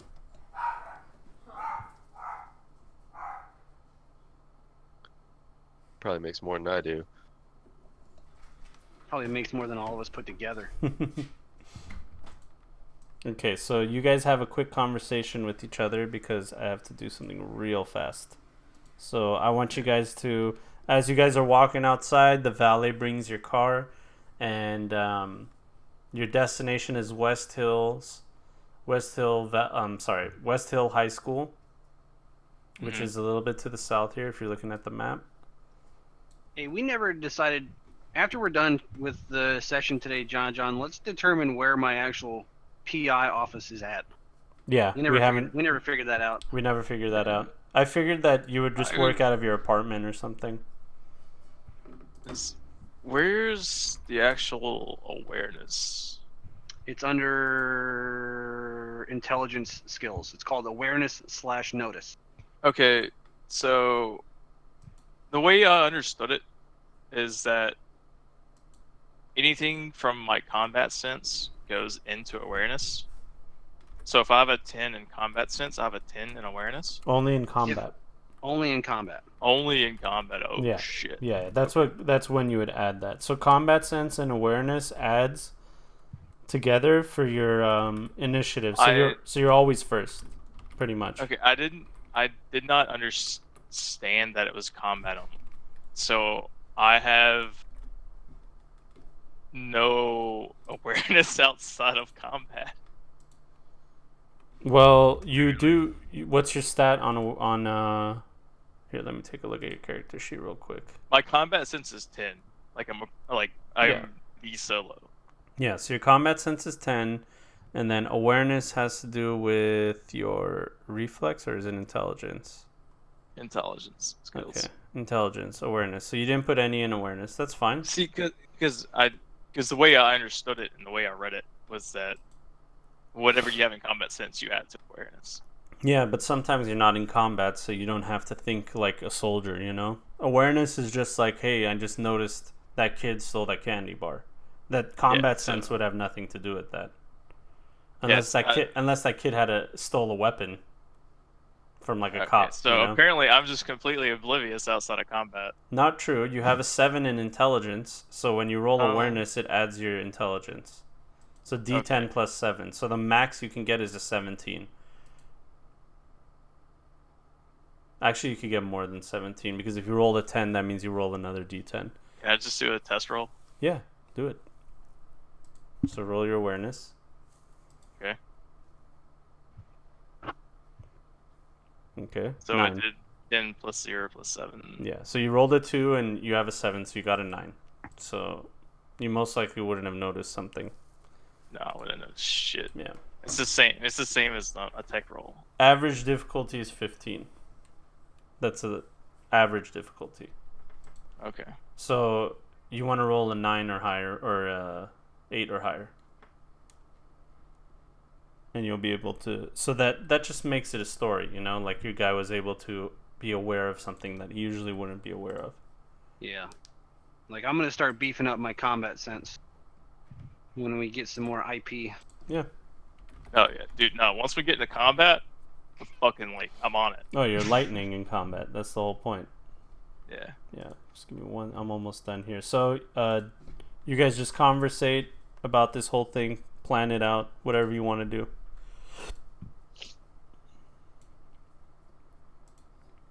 So Frankie was telling me that his kid's running with a bad wannabe booster gang. Worse than the people, like shittier than the people we dealt with last time. But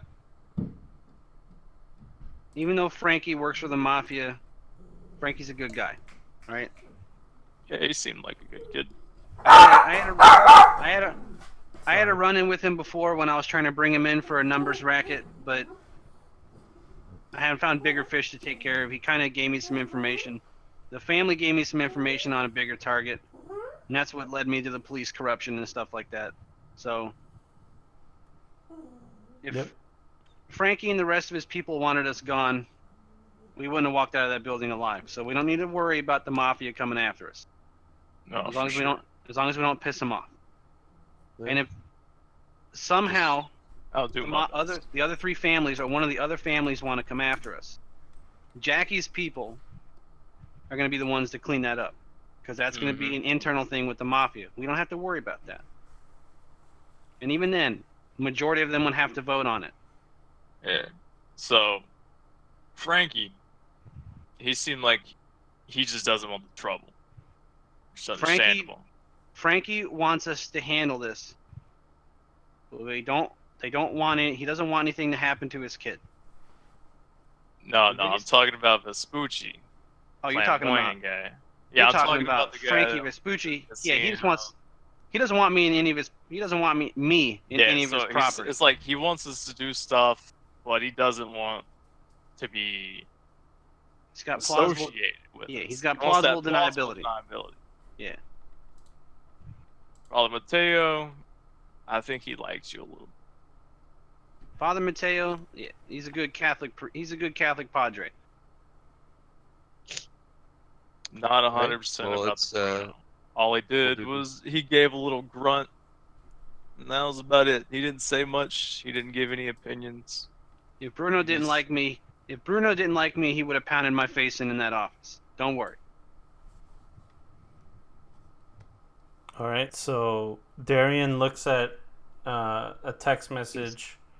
He's too stupid to do anything stupid. Darian looks at a text message from Frank Moretti, one of the Moretti guys, and Frank Ricci, the one that gave you guys a job to go see his son. He goes, "All right, boys, looks like we're gonna go to West Hill High School, and we're looking for Colin Ricci. That's who we're looking for. It is school hours right now. It's about 2 p.m. Should still be in school. I was never in school at 2 p.m., but hey, let's go give him a visit, see if he's okay. Tell him his old man's looking for him, I guess. Yo, there, you still want to drive, or do you want to let me to get a shot at it? You drive. It's fine. Oh, you sure? I've been drinking a little bit, you know? Whatever. You're the boss. Yeah, alright. Yeah, be right back. I gotta use the Haven't done restroom. this baby in a hot minute. Roll me a cool real quick. Me? Yeah. Oh, you're fine, dude. You could fly a plane. Fuck yeah. You are drunk, but you could still fly a plane. You're not drunk. You're buzzing. Yeah, I'm buzzing. Yeah, you're buzzing. But you're happy. You're totally good, dude. Totally good. Everything's fine. So you notice it says 20 with a green around it, right? That's because you Yeah, rolled that it. means I got a max roll. Yeah. So it says 10 Oh, plus eight 4. dice. It says 10 plus 4 on your roll.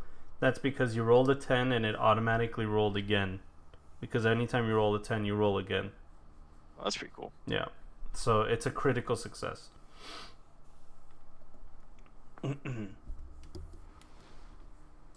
So yeah. But pretty much as you guys are driving, I know Jimbo said he'll be right back. It's no big deal.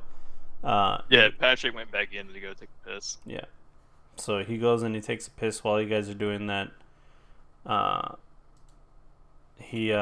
Darian looks to turn and he goes like, "What? You went to the combat zone, right? You don't know anything about this West Hill High School, do you?" No, I don't know anything about it. That's all the privileged people over there. Yeah, as far as you guys know on the surface level, unless you just roll me a general knowledge, you guys, if you want. Education, general knowledge. Yeah. Okay. You have no idea about it. Oh no, you did. You rolled a 10. See, I hate that it does that fumble. Stupid. You rolled So, a 10 yeah, and a 1. I don't understand the fumble. Because you rolled a 1. So, but you didn't really roll a 1 because you rolled a 10, then you rolled a 1. So the second one doesn't count. It's just an additional So thing. could it count as a 18 minus 2? It's just an 18. That's what it is. Okay. Yeah, the fumble is a chart that when you roll a 1, you roll a d10, and whatever that result is the fumble, and then there's a chart that tells you what happens. That's weird. Yeah. So pretty much you rolled a 10, so you're good. Turin Jones is good. But Dick, the reason you know about it is because you worked for Arasaka Corporation, and a lot of the corporates there, their kids went to West Hill High School because it's right by the corporate zone, and they couldn't really afford the high-class corporate high school that's in the corporate zone, which is highly privatized. This one is like the public rich school. So if you're a mid-level corporate guy, that's where your kids go to school. Now, that means that they're all preppy kids, all dressed nice. They all have nice cars. They all have nice cybernetics. And they take education very seriously, but there's a lot of, they're just, they think they're the shit. That's what it is. Because they don't know better. Yeah, exactly. So Darian looks at you guys, looks at his clothes, and he says, "We're just going to roll up to this school looking like this?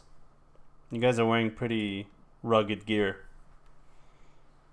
Well, we're here to intimidate, aren't we? "Are we here to intimidate?" Darian says. Yeah. I don't think we're there to intimidate. We just want to go in.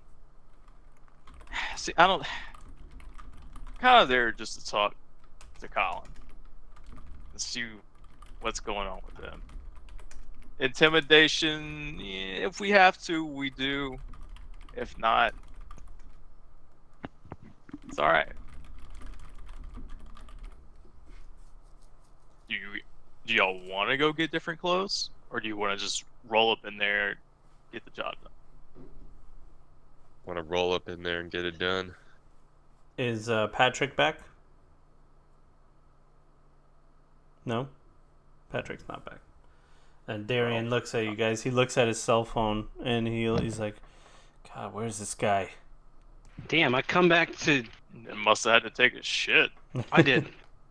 I come back to Cox Johnson just smashing the fucking general knowledge skill. Jesus. Yeah, smashing it, dude.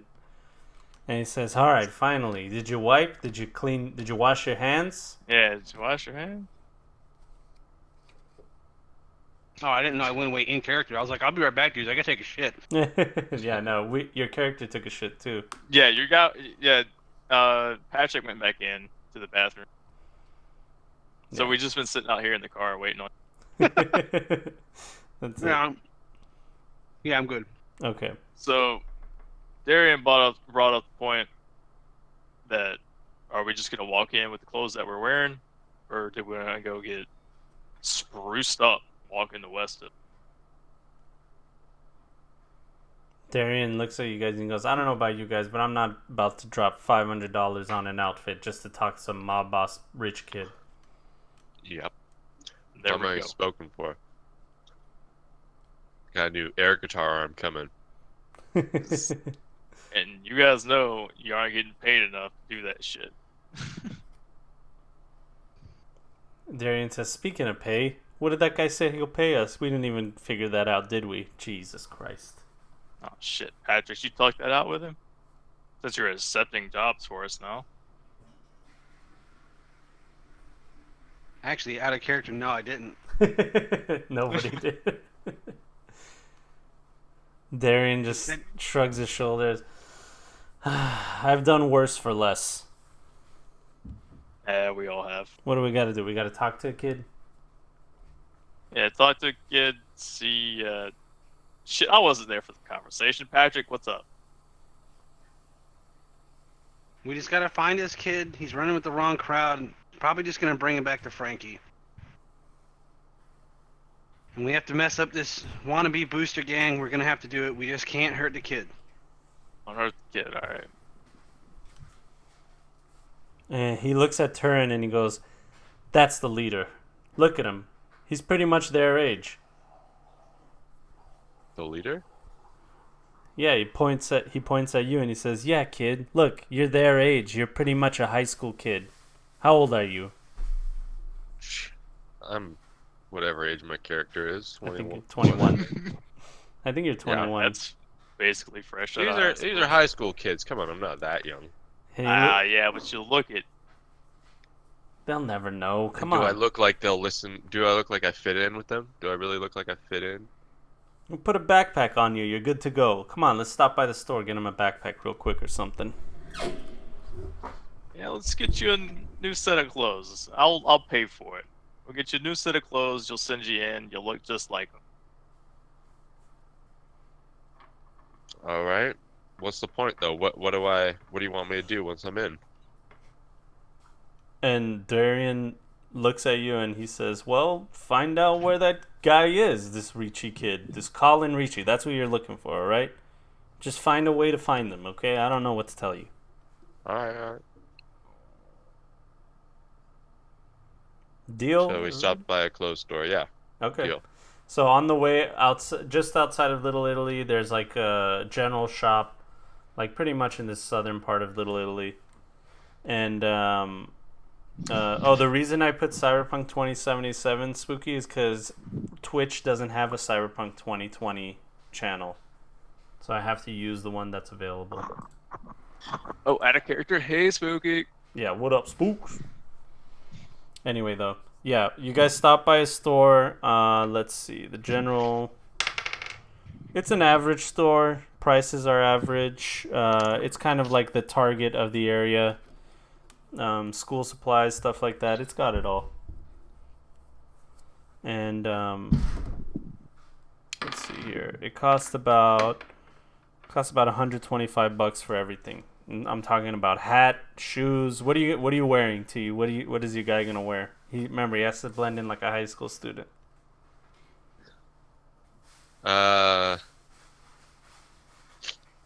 go up to the shopkeeper and say, "Hey, I need to know what are the high school kids wearing these days? You know, I want to feel younger." The guy looks at you and he shrugs his shoulders. "I don't know, man. I don't know what to tell you. I don't have any kids. I know that. No, but you have kids in your store. Yeah, shoplifting all the time, and he's just like he's like an Asian dude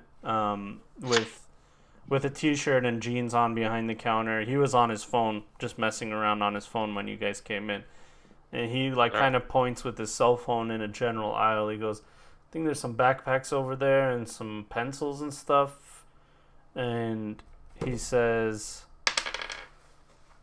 "Yeah, that's pretty much it. I mean, it's somewhere over there. There's some uniforms too." Okay, so I grab like a kind of like school uniform and a backpack. Darian looks at you and he says, "Wait, is this the West Hill Valley school uniform?" He asks the guy that works there. The guy just shrugs his shoulders. And he looks at you, Turin, and he goes, "You're good to go." Just Google search that shit. I Sure. can just play it off like I'm from another school. What type of Asian is this guy? He doesn't even go here.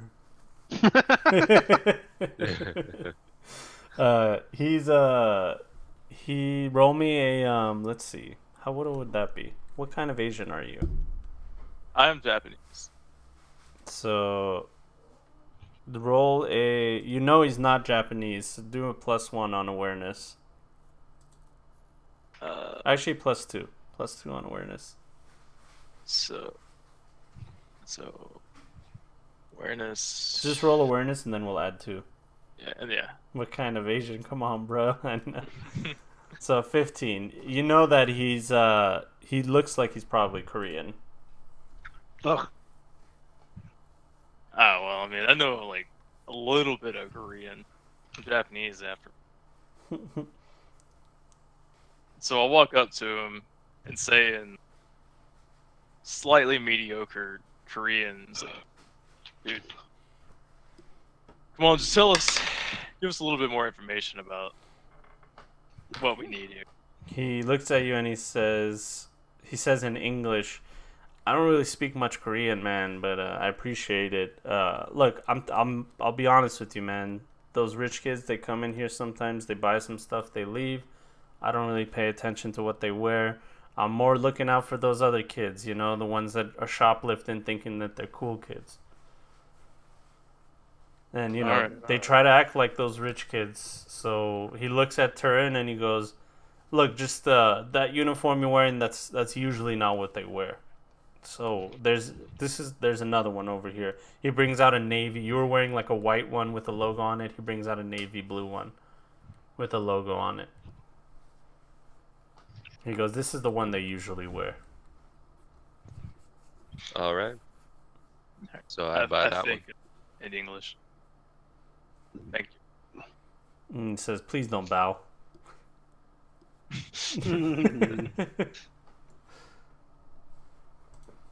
And then that's it. You guys do your shopping and you walk out the door. And you're well on your way to the West Hill High School. Nothing happens in between. Is there anything you guys want to say before you guys arrive? No. Okay, you guys arrive to West Hill High School, located in West Hill Gardens, somewhere around here.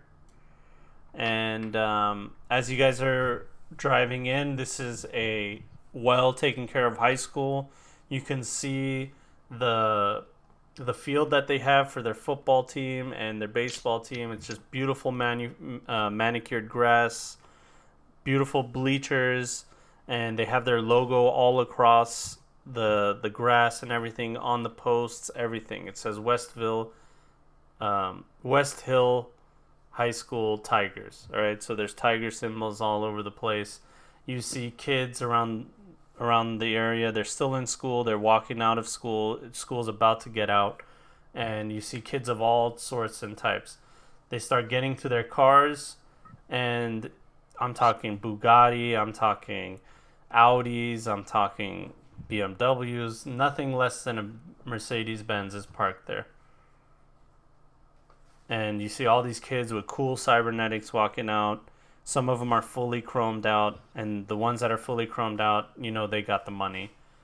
And they're walking to their cars and they're about to leave. It's going to be a traffic jam. Damn, it's kind of a waste with all these kids with cybernetics. They're just gonna get bigger and grow, and they're gonna have to get new ones. Yeah, but they could afford it. I mean, their parents are they love a corporate or iCorporate or whatever. Kind of takes me back a little bit. Grew up in this sort of environment. Darian says, "Yeah, look at you now, just flush with money." Hey, man, don't bring that shit up, all right? And he says, "All right, Turin, just get in there, talk to somebody." And All right. Darian Where do I says, "Boss, drop him off at the corner here. They'll think that it's weird that we're dropping him off right there." It's weird that them getting dropped off when school's getting out. Yeah, when three weird ass dudes dropping you off. In a fucking ECG or whatever the fuck in a it is. fucking military jeep, dude. Excuse you, my cool is 7. I'm not weird. Yeah. Actually, you know what? Every single one of you roll a cool right now, dude. Oh no. Every single one of you roll a cool right now.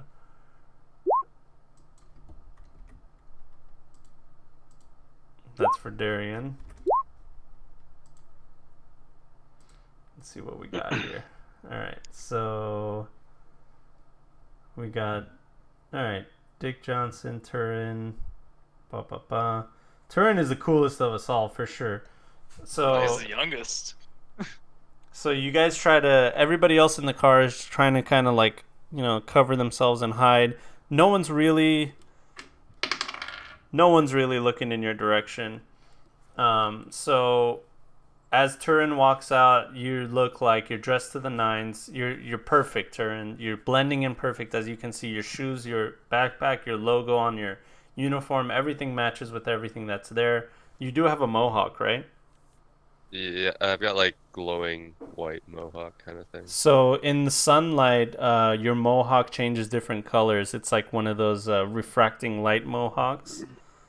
And it kind of attracts some attention. And some chromers look at you. Some of them pull out their phone and they like try to sneak a picture. So people are looking at you and they're like, "Man, this guy's pretty cool," you know? People are noticing you. So a girl walks up to you and says, "Hey, where'd you get that mohawk?" She's got a short bob, pink t-shirt, pink logo on it, and a school skirt, like a white I skirt. say, this was some custom work. I got connections. Connections? Whoa. She goes, Yeah, just some people. "You go here? West Hill?" Yeah. I'm new. Oh, okay. Hi. My name is Stacy. Hi, my Stacy. name's Stacy. I like your hair, Stacy. She blushes. She goes, "Thanks. I've been trying to get it." She says, "It's not a good hair day for me. I appreciate it." And she feels a little self-conscious. So I say, I'm kind of new around here. Maybe you could show me around. And she says, "I mean, sure, it's just a boring old stuffy school, but I guess let's go for a walk." And then as you guys are walking, one of Stacy's friends comes up to her. It's a guy, and he goes, "Is this guy bothering you, Stacy?" And he looks at you, and he's got kind of like the logo of the school over like a bomber jacket. And it's obvious this guy's on some kind of sports team. Kick his ass, Seabass. And I say, "Oh, hey, sorry, man. I'm just trying to get to know people around here." Fucking T's going super Canadian right now. Oh, hey, sorry. Oh, sorry about Hey, that, sorry, bud. bud. Hey, I'm just going for a rip there, bud. Yeah, I'm just trying to go for a rip on your girl here, bud. You sound Canadian. So I'm from the Canadian zone. Turin Jones is a Canadian rock star. Let's do it. Let's make it that. Oh, I Dude, love 100%. that. I love I that. love it. Yeah. She goes, "Oh, this is my boyfriend, Lenny. Lenny, this is Turin." Hey, Lenny. He goes, "You're new here?" Yeah, I just transferred from the Canadian school up there, eh? Love it. He's like, Canadian? What are you doing all the way in Night City from Canada? You know, my parents moved down here for some stupid business, dragging me away from all my friends. Yeah, can I poke my head out the window and say, "Good luck out there, son"? Can I do a roll for that, or just say And it? can No, I you can can I say flip it. him off? Yeah, you can say it. Like, Good luck out whatever, there, Dad. son. Stacy I got crawl back in and start cracking up with the boys. Lenny's like, is that your dad with his friends? God damn it, guys. Roll a cool -2 right now, T. Uh, Oh Minus Jesus! two. Smashed it, dude. Smashed it, dude. Dude, I'm just too cool. You can't trust us. Say whatever you want. Just say it right now. Say what Yeah. when he says like, is that your dad and his friends?" I say, yeah, those are my 3 dads. And Stacy goes, "Oh my God, that's so progressive of you." And Lenny's like, "Oh man, that's pretty brave, dude. That's pretty brave, man. Not a lot of people are just out there with their life like that, you know." Fucking like Turin Jones. Ugh, whatever, Dad. You see some of Lenny's buddies coming up and Stacy's buddies. Now there's kind of like a small little crowd around you, dude. Like 5 people. It's becoming 6 people. Just for the fact of you being there, you're attracting attention. And Darian's in the car and he touches Patrick's shoulder and he goes, "Is this a problem? What's going on, man? There's a crowd around him." No. He's doing what he's doing. So T, remember how you said your character's motivation is to get people to rise up against their corporate oppressors? Yeah, Here's your army. totally. Do you see how like this is what your character is the best at? He just comes Yeah. into a place, attracts attention, gets people on his side. That's what he does. Right. So roll me a what is your class skill again? What is it called? Charismatic leadership. I've got like perform, persuasion, fast talk, seduction. No, it's your main thing. Yeah, your special ability. Your main special Where's that? ability. So let's see. Oh. It's on. There is charismatic leadership. Yeah, I Yeah, have you're a it in 6. Yeah, so just roll that real quick. Okay, perfect. So these people are around you. They're kind of captivated by you. They're looking at your shoes. They're looking at your hair. They're looking at your hand. And then one of them kind of looks at the bulge in your jacket. Doesn't say anything. Oh no, my gun's in my backpack. Okay.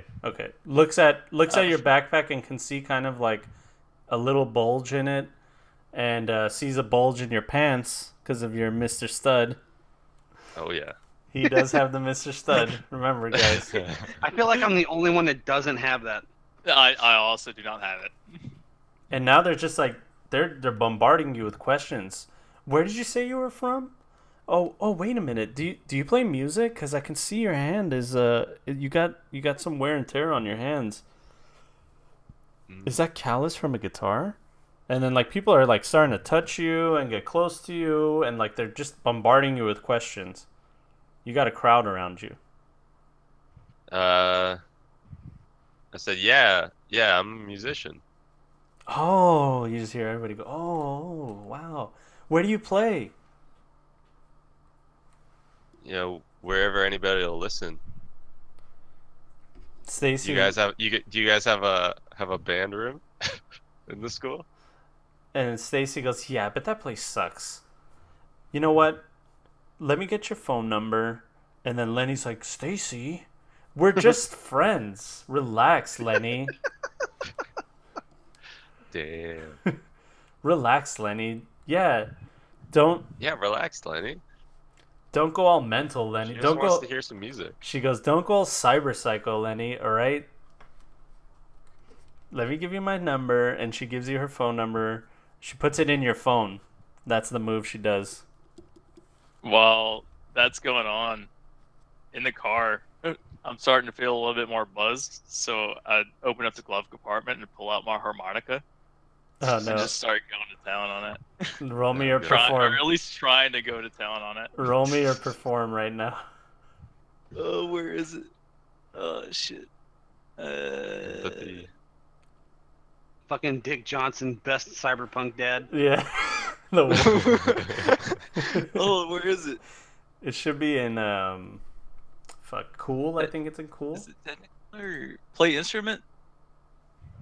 It should be. Perform. I think it is play instrument. Oh yeah, perform Okay. is not there. Yeah, just do play Yeah, instrument. play instrument. Yeah.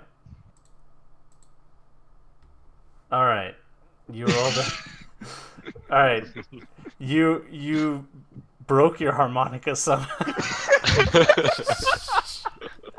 You blew into it. It made a really weird high pitched sound, and like it broke, and like a few God people turned damn around, and Darian looks at you and goes, "That's what you get. That's what you get." Man, I just wanted to practice a little bit, you know?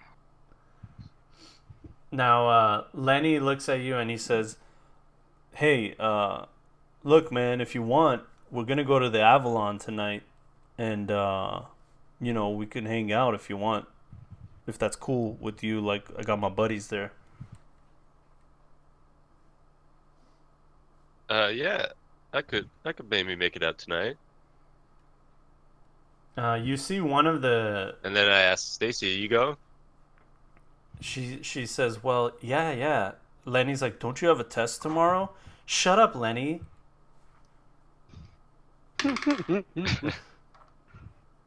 Now, T, roll me an awareness.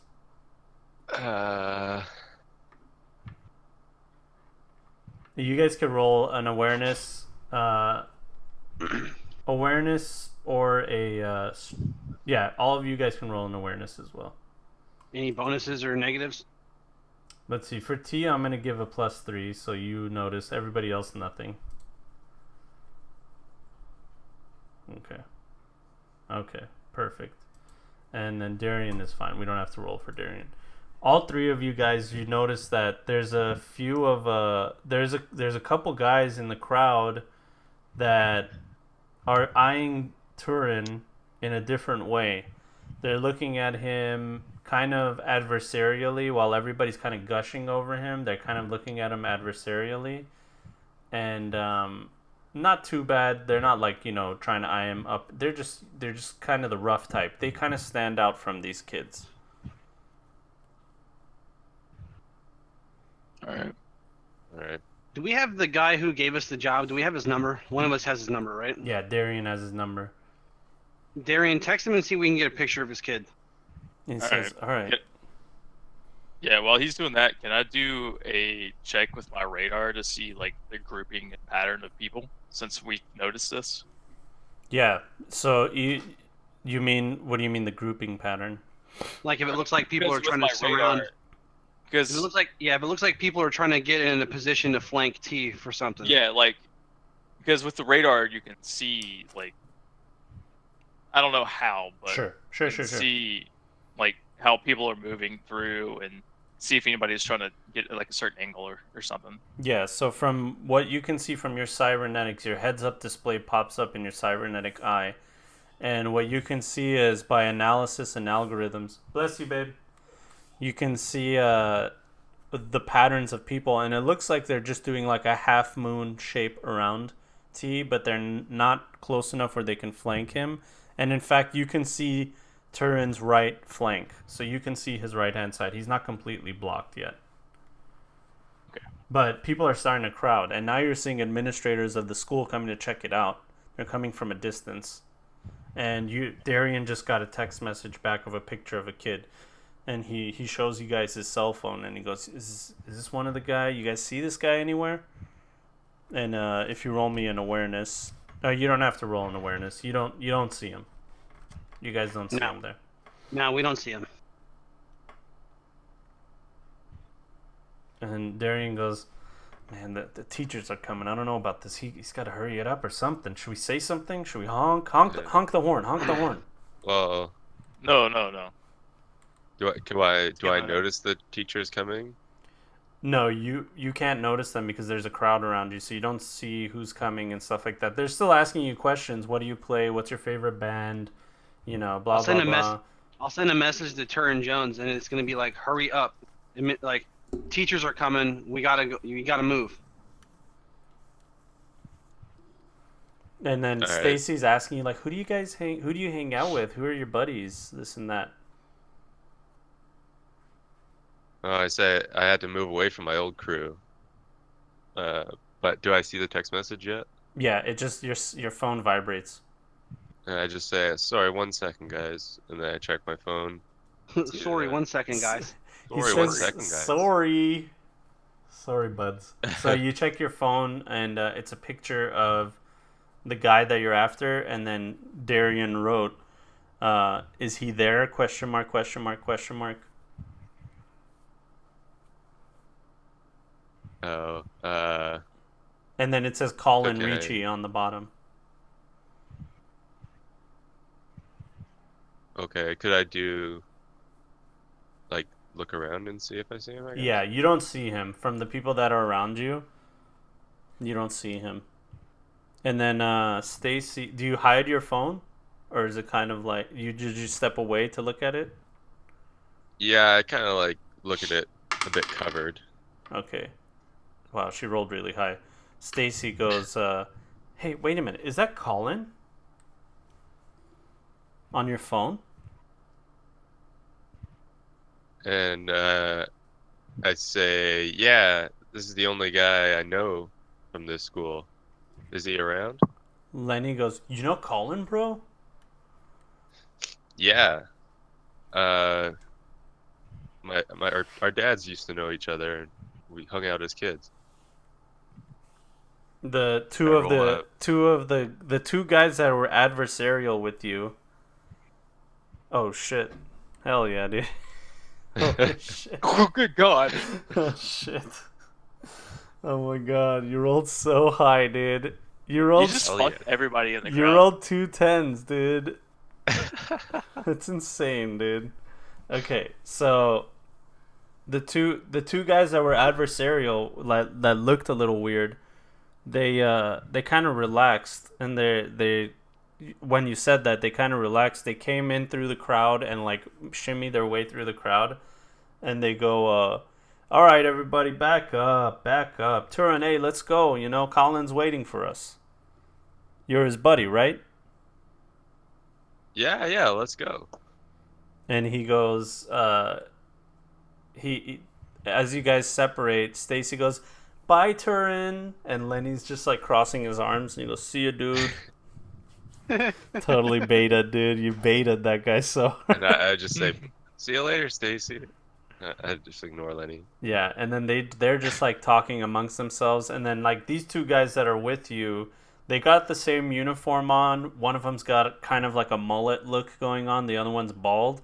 They got extra piercings, extra cybernetics, and just from the look of it, these guys look like they're a little more tough and rugged than these silver spoon fed kids. So they one of them turns to you, and as he's talking to you, he lifts up his arm and he rolls down his sleeve, and you see a big V symbol on his arm. Now you know that symbol from growing up in the combat zone. One of the gangs that terrorized you as you were a kid was called the Maelstrom, right?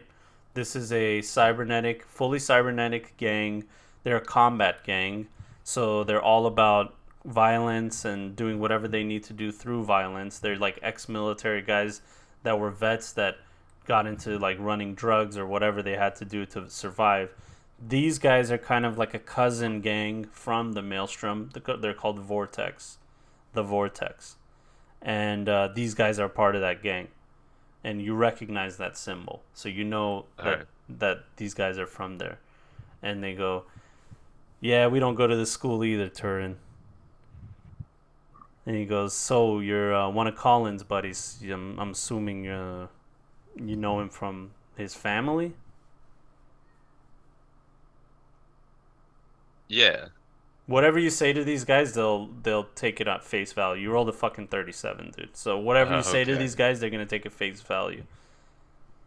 They believe you 100%. They were first like, "Who the fuck is this guy? What is he doing here?" Then they heard Colin's name, and for some All reason, right. they just trust you. I say, yeah, if you know what his dad does, then you know what mine does too. Yeah, I mean, we'll see you tonight then. We got bottle service ready at the Avalon, so uh, you know, you want some chems to go? And he pulls out some inhalers that have like a purple tube in them. This is obviously purple dust. He's like, "You want some for the Alright. road?" I'd say I was hoping to see Colin. Is he gonna be there tonight? And he said, "Yeah, of course. That's where we go." All right. And he said, "All right, So, I'll see you later, Turin. I'll let him know that you're coming." all right. Well, shit. So, Yeah. as far as you know, the information you gave him is you know him through his family, and that you're gonna be at the Avalon later tonight to hang out with him, and it's Yeah. somebody that he grew up with. Yeah. So they know your name is Turin. So that's the information. So Avalon tonight, that's the place to be. And that's it. You can walk towards the car. And you guys walk part towards the ways. car. Darian looks out and he goes, "What just happened? What just happened, kid? Everything okay? What happened?" Well, Turing did his thing, man. we know where Colin's gonna be tonight. The problem is, they're probably gonna be a little wary once he has trouble remembering me. Trouble remembering you? What, did you say he was like your best friend? Yeah, I said we knew. He said I knew him. I said I knew him. He said you knew him. You said you knew him. What's going on here, Exactly. Turin? I was thinking on my feet. All right. I got the info, but they might be a little wary. Why was there a crowd around you? What did you say, man? Oh, I just have that effect on people. All right, so well, I guess what do we do here, boss? He looks at you, Cox. Well, I guess we go to that fucking party. I guess we do. All right, off to the party. Darian, probably don't ask why he's drawing a crowd. Might be part of the reason I hired the kid. It looks like If it. we need him to convince some people, he might be the guy we need. Definitely is the guy you need rolling a fucking 37. It's insane, dude. That's insane, that roll. I'm never gonna roll that again though. Dude, you have a 10 in your persuasion, so like you'll probably roll that all the time. So anyway, what you guys will probably want to do is go back to home base, Upper East Side. And the Avalon is, let's see, where did I say it was going to be? Damn, I didn't write down where it is. West Hill High School, restruck pressure subgang. Let me see here. Avalon? Yeah, I made it up. All right. Feels like a city center type of deal. Okay, city center. Sounds good. It's a city center club, nightclub. Yeah, just the name of it. Just the name of it screams city center. Yeah. Perfect. So the Avalon is in the city center, and what we're gonna have to do here is you guys are gonna need to take. If you guys are taking weapons with you and ammunition, you don't have infinite ammunition. You have to have a set amount. So how many rounds you think you would be comfortable with taking with yourself, where you're not taking too much focus out from yourself? I got one spare mag. I got like the one in my gun and one spare mag. So, and you get, so that's 30, you have 60 rounds on you. So let me write that down. We can do that in our combat, can't we? Yeah. Or is the ammo the magazine size? That's the magazine size is 30 in his clip for his gun. Okay, so Turin has 60 rounds of 5.56. Are you taking your big boy gun? 5.56. Yeah, he has a Bushmaster. No, I just have my concealable SMG. Okay. Because guys, I want the plan here. I have an idea. Is I bring my guitar with me, let me sneak into the club first with my hood up, and I'll get up on stage and try to distract the crowd, because the other people from school are gonna see me. It's gonna draw some attention. They're all gonna be looking at me, and you guys sneak in behind. I mean, try to once you find start Colin. singing, they're gonna be fucking encapsulated. Yep. Exactly. I mean, also when you start playing your music and you turn out to be a really awesome musician, if you say something to the crowd like, "Hey, this goes out to my buddy Colin. What's up, bro?" Yeah. I don't think he's gonna be dumb enough to lose social standing with the school by saying he doesn't know you. Yeah. They'll definitely draw attention, and hopefully you guys can find him in the crowd. I could do a call out just to help you guys find him. Do we know this kid's body height and his size? Yeah, we got weight? his picture. Oh, we have a picture, but do we have like a dossier? Do we have like fucking height, weight? No, you just know what he looks like. All right.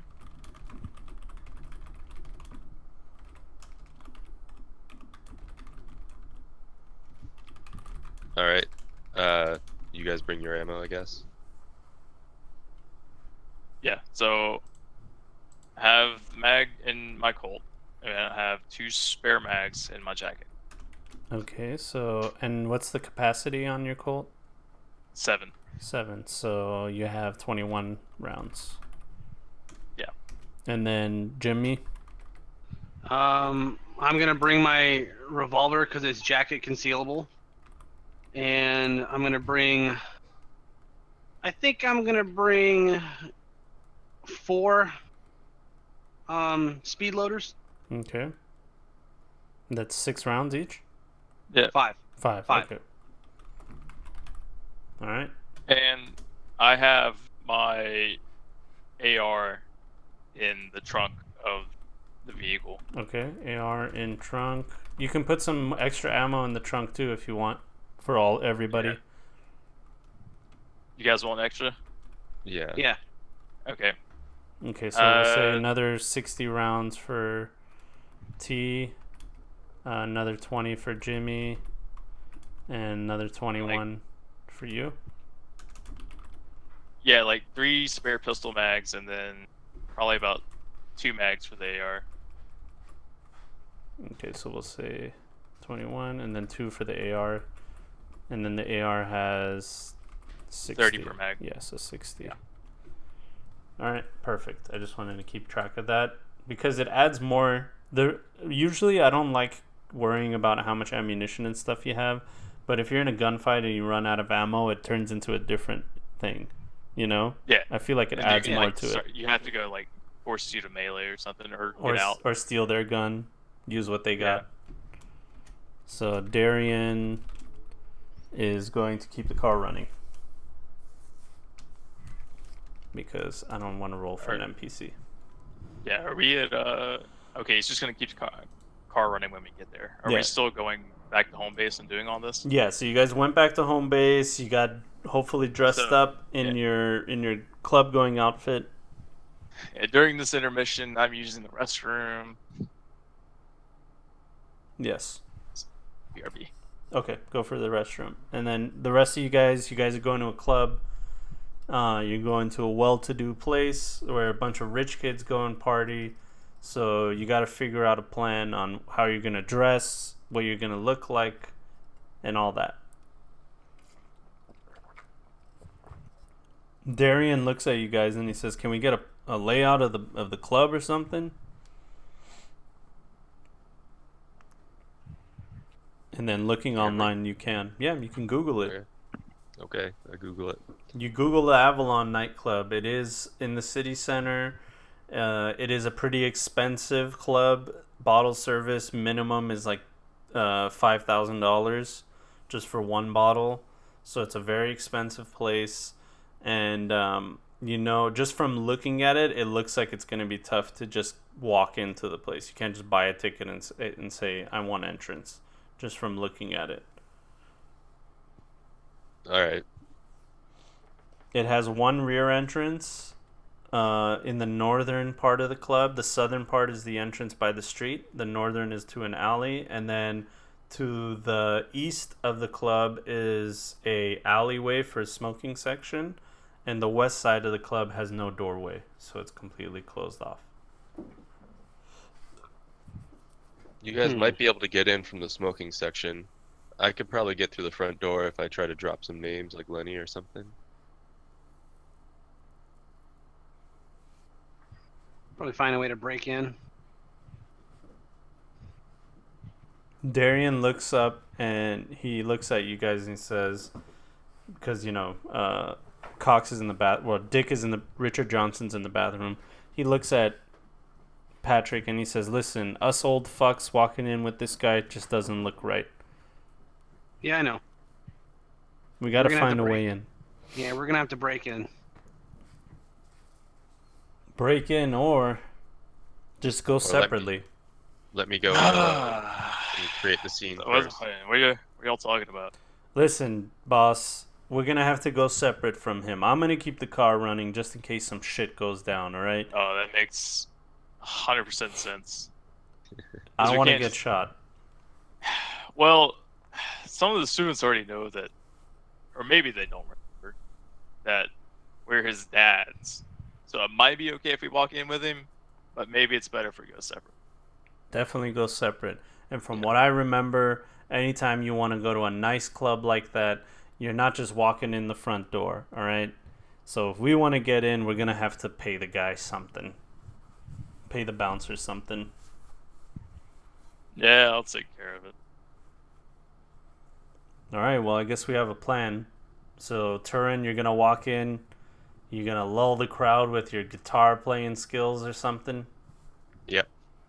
And then what? The rest of you guys are going to go talk to Colin Ricci and his booster gang buddies?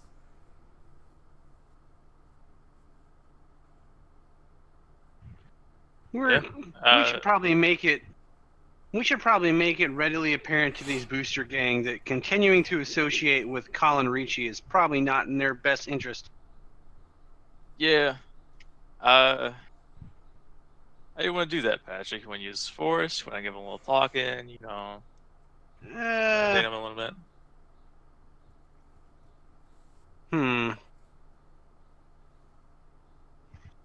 Ask him out back, see what's up. They try to be nice at first. Alright. Maybe. I don't really give a shit about this shitty ass booster gang. Oh, me neither. I don't give a damn. But we need to make sure Colin makes it out okay. Yes. Well, then it's settled, I guess. I'll keep the ammunition in the trunk and your big boy gun in the trunk. He points to you, Cox.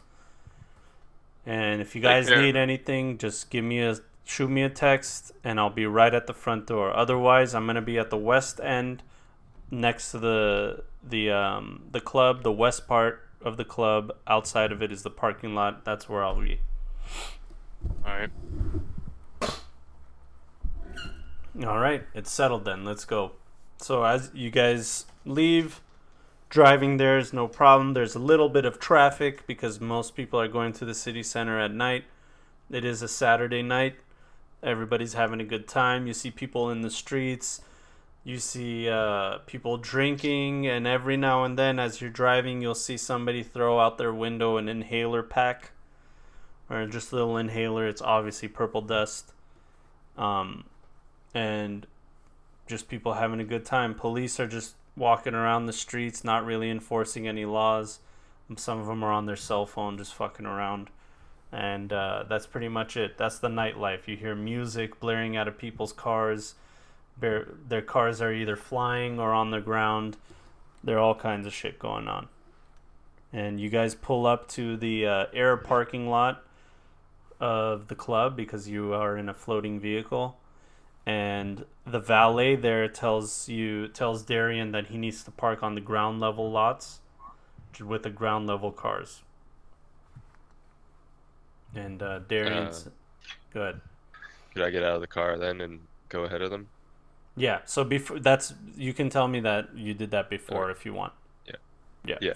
So Darian pulls up to like about a block away.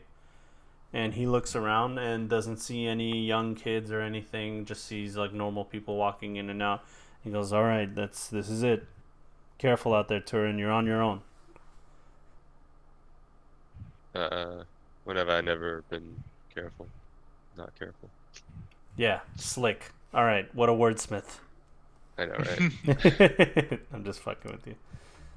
All right, just remember, we're a text message away.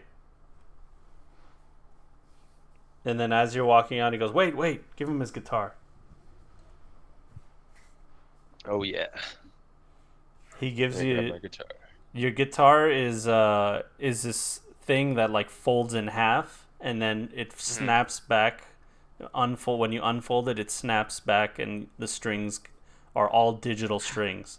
Ooh, what brand is it? Yeah, what brand is it, T? The dope guitar brand. Gibson. Fender. Like, is it a Les Paul or? It's a classic Fender or a Gibson Les Paul. No. It's a future one, and the company's called Dope. Dope. All right. Okay, it's dope. Okay. Gibson Dope. That's what it's called. It must be better than the guys who made my fucking harmonica. Yeah, way better. You broke it somehow. So your guitar, it has all digital strings, and it's a wireless guitar. It has Bluetooth, and on the back of it, it has like a screen, like an iPad, where you can like control its sound and do all kinds of really cool futuristic stuff with it. And this is your guitar. So Alright. you can actually either put it in a backpack or just carry it like that. I just carry it. All I'm right. gonna search a bag anyways. So you're You have gonna. a strap? Oh yeah. You have your gun, right? My Well, gun. not. No, Is this- I have it like a shoulder strap. Yeah. Yo, is this dude strapped or does the guitar have a strap? Okay, the guitar has a strap. All right, sounds good. So Turin, you're ahead of the crew, so you get to the line, and there's a line out the door. The club has already been open. You hear music inside. It's electronic music mixed with some rock influences. This is the new future of cyberpunk music. It's like electro funk, bringing back disco, bringing back electronic music with a rock kind of flavor to it. So it's right up your alley. You can hear the Alright. music blaring. You see a bunch of the bouncers there. Most of them are wearing shades at nighttime, not because they're trying to block out the sun, but because their shades have heads-up display goggles where they can read people, X-ray people, stuff like that. And you get to the front of the line. You get to the front, and there's a massive line. And I walk straight past the line, talk to the bouncer, and say, "Hey, I'm on the VIP list." The bouncer just puts his hand down and he goes, whoa, hold on a minute. He goes, are you a musician? You're one of the acts? Yeah. And he, Lenny specifically asked me to play today. he goes, I don't know who Lenny is. Hold on 1 second. Give me a second. He looks at you up and down with his goggles, and he notices that you have your gun with you. Do you have your gun with you? You do, right? Yeah. He goes, he doesn't alarm him. He just says, is there a reason why you're strapped? And I say, "Is there a reason not to be strapped around these parts?" Give me a persuasion.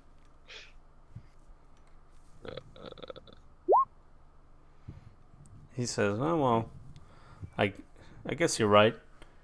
Look, just don't cause any trouble. You say you're on Lenny's list. I don't know who Lenny is, or I don't have him on this list right here. Let me get my supervisor. Give me a second.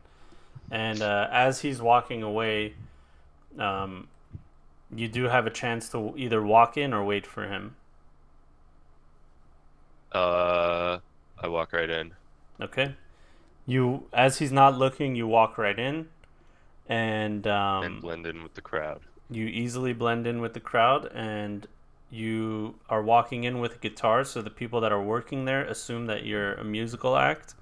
And one of the guys, the ushers, he directs you and he goes, no, not right there, boss, over here, this way. And he points you to a different walkway, And there's two walkways going into the club. He points to the one on the right. It kind of goes around the back and near the stage of the club. So now you're in the back stage of the club.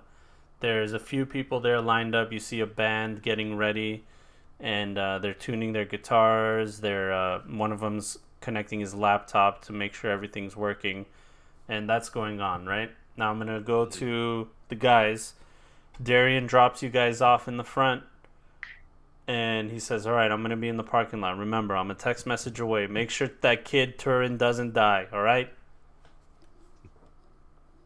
Yeah, we got him. And It'll be all right. and he just drives off, and you guys are at the front of the club. Same thing that T saw you guys see.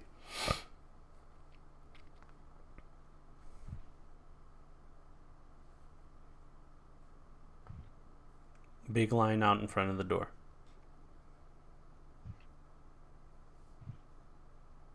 All right, how we getting in there?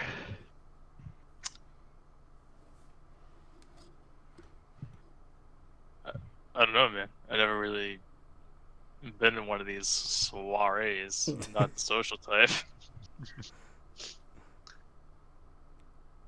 I mean, do we just go in the front, see what's up, or do we just see what's going on around back, try to sneak in, Or wait in line. or wait in line for the next 30 minutes? Where's that door? You said there was the door near the smoking area, right? Yeah, so this is how the layout is. The southern area where you guys are at is the main entrance. The northern entrance is not an entrance for the public. It's an entrance. It's closed. There's a keypad lock on it. That is a digital keypad lock. If you guys were to go there, that's what you would see. On the eastern side of the club is a smoking area, which is like an alleyway, but the alleyway is fenced in, similar to the place that you guys went to earlier. So you have to like climb a fence to get in, or get in through a door in the fence that is guarded.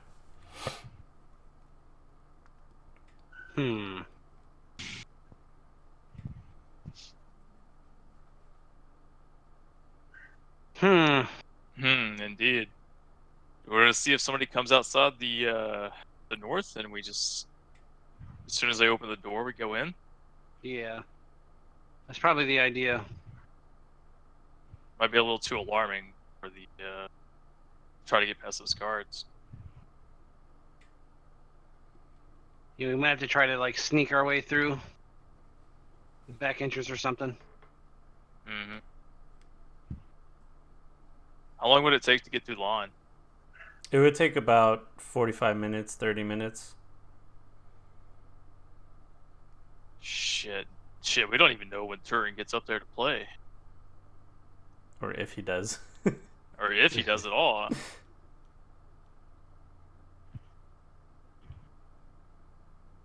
Fuck it, let's go north, see if somebody comes out that keypad, that locked door.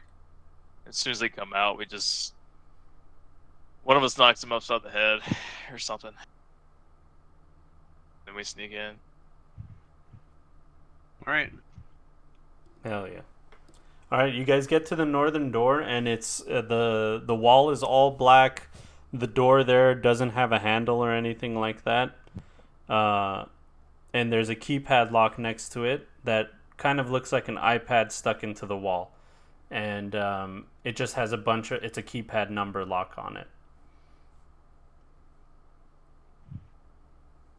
Well, unfortunately, I'm not a guy that can hack through doors. See, like, I'm okay with tech. It's mostly weapon tech, though. Like, I don't think I can hack through this at all either. I'm pretty sure the tech skill is just tech skill. Exactly. Tech just means that you know how technology works, so you can hack. You can definitely do it. It just depends how strong the security is on this lock, and if you roll well enough. Okay. So do you want to inspect the keypad lock? Just take a look at it, see what it looks like. yeah, I'll take a look at it. Okay, so roll me a tech right now. Yeah. Okay. So this is a keypad lock that has a firmware that you're unfamiliar with. It is a general keypad though, with a general tablet device connected into it.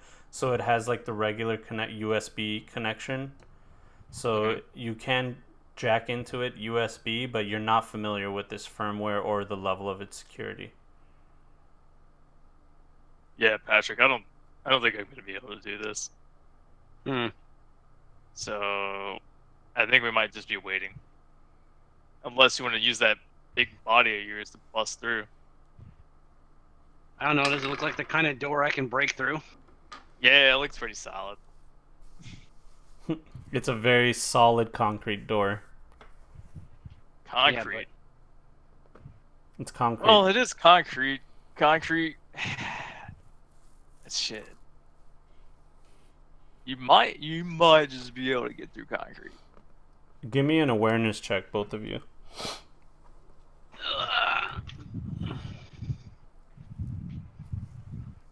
Okay. Let's see. Okay, Do Patrick. I add the +1 notice from my monovision? Yeah, you should. Okay.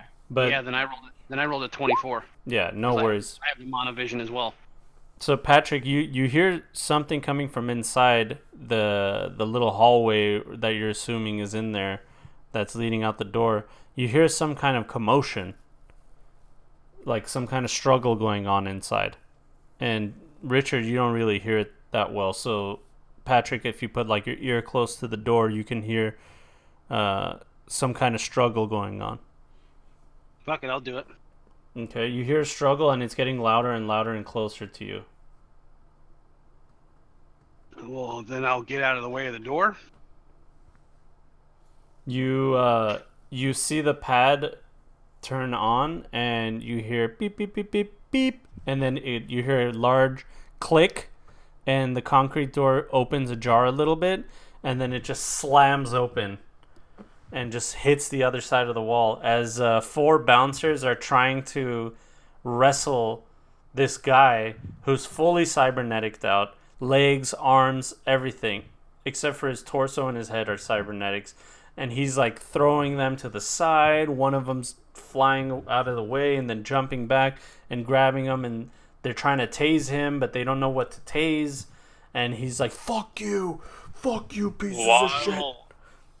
All this commotion is going on. Yeah. I just kind of crouch and slip inside. So you see purple around his mouth. He's obviously chemmed out from the purple dust. Now, if you want to do something like that, Cox, I'm going to need a roll. So, like a stealth roll? Or yeah, so let me see. I'm not familiar with all the skills, so I just have to take a look at them and see what applies. Let's see here. Not martial arts. Technical. There's reflex dodge and There's escape. a stealth skill under reflex. Okay, there you go. Yeah. That's the one. Hit that. Yeah. And add a +3. Okay, so 3. So, 22. Hit, Okay. 20.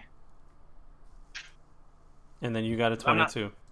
Yeah, I'm not adding the +3 because every time I seem to add modifiers, my rolls fuck up. Oh, yeah, I did modifier. The 3 is included in my roll. Okay, so It's a flat 20. So what happened is when that door kicked open, both of you guys hugged the wall on the opposite side, and these guys came out, and they were so busy in this commotion of fighting this guy, trying to get him calm, that they didn't even notice that you guys were there. So if you guys were to slip in right now, you would easily get in with no problem. So you can still see them having a commotion outside, and you see the concrete door automatically closing behind you as you're walking into the hallway. Yeah, we're gone. We're in there, and we're gonski, bro. You guys are in, dude. You guys are in the hallway. As you're walking through the hallway, you can see a doorway to your right, and inside there looks like a locker room that has weaponry. It has all kinds of stuff, weapons, ammo. It looks like the uniforms that the guards wear, earpieces, anything. It's all security stuff. All the security of the club. That's like their spot. Patrick, when just go in, pretend like we're some guests, or do you want to act like the security? There's usually a chair there of someone that's like sitting there that takes care of all the stuff there, but obviously it's an empty chair, so you're assuming that one of the guys actually helped them out. The guy that's sitting there is helping them out outside. Yeah. Let's see if we can find something in this room that gives us. Let's see something we can do that will lock that back door or something. Permanently? Well, just Or semi-permanently? lock Lock it from the outside, to where these guys will have to walk around to come back in the front door or something.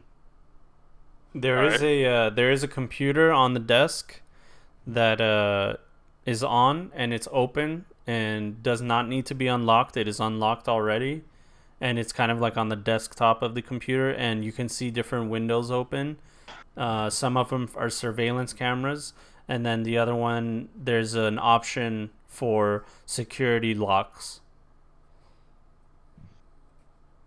I attempt to lock that back door that we came in. Okay, when you go to the security locks, it tells you to choose which doors. It says northern entrance, southern entrance, eastern smoking section, and upstairs loft. Lock northern. Okay, it asks you for a password Shit.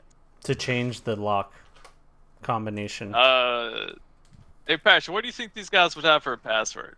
I don't know, man. I was just hoping. I was hoping you wouldn't have to do something like that because we're internal. Someone could just.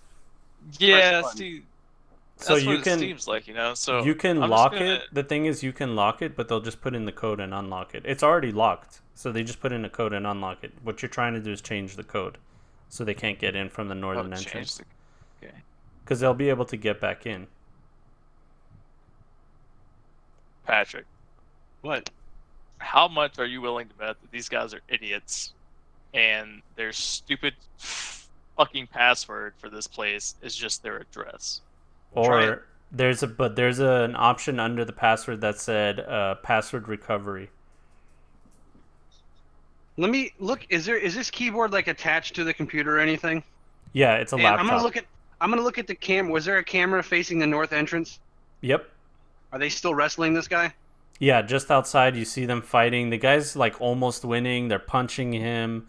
These guys are getting beat up, but it looks like pretty soon they're going to be able to subdue him. How frazzled are they? They're getting fucked up. The guy's fully cybernetic out. They are too. They're trying to disable his cybernetics so they can have a chance. He has booster packs and everything. Can we, Patrick? I almost want to go out there, knock the camera up so it doesn't see us, and then knock the fuck out of these security guards and just walk back inside. I mean, that's up to you. They're just trying to help out. They're just trying to get rid of a guy that's high on purple whatever. Purple dust. Purple dust. So I don't think we want to get involved in that. Yeah, I'm just getting a little itchy, you know? I just want to fuck somebody up. All right. As you guys say that, I'm going to go back to Turin Jones.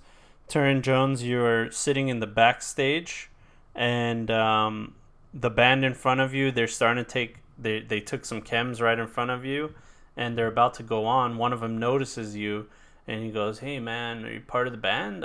I've never seen you before." I say no. I'm a solo act. I'm actually up next. You guys are on right now. And then they're like, "What? Wait a minute. What do you mean? It says our set time." And then they're looking through their phones, and then the other guy's like, "What do you mean? Our set time says right now." Blah blah blah. And they're trying to look up the information. Do you want to give a performance or a charismatic leadership? I want to give a persuasion fast talk. Do that.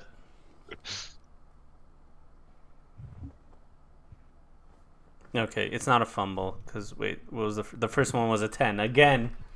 Fucking roll the 10 again, dude. Well, yeah, he has fucking a 10 in charismatic leadership. I'm probably never gonna roll a 10 again. Dude, but then he rolled a 10. Okay, so what do you say to them? They're like, what do you mean? I'm looking at my set list right here. It says we're next. No, that's an old one. They've updated it since that. Shit, they always do this. God damn it. Alright, well, how many songs are you gonna play? I'm just doing a small set. Don't worry, guys. You'll be on quickly. Alright, man. Well, just, hey, good luck, alright? What was your name? Yeah, you too. Turin Jones. Alright, man. Hey, we're the God tones. All right, I'll check you guys out. Alright, good luck out there. Break a leg. God damn it, man. We gotta talk to the club. But this is the 5th time. All right. So I'm getting out on stage. So you get on stage and the music is the crowd is cheering and you see some familiar faces in the crowd. As soon as you walk on stage, you hear a group of high school kids scream, "Torin! There he is! Nice. I know that guy." And I like pump the crowd up a bit as I'm walking out. Do you like hand gestures? Yeah, kind of screaming a bit more. Hey, give me a perform. Give me Alright. give me a perform and add your charismatic leadership to it. Do we hear this in the back room? Yeah. You can hear it now. As you guys are talking about what you're supposed to do with that locked door in the north. Oh shit. You actually rolled a 1 this time. Yeah. Alright, what It's is still above 20 though, which is insane. you pump up the crowd and before you play your first note your guitar shuts off. God damn,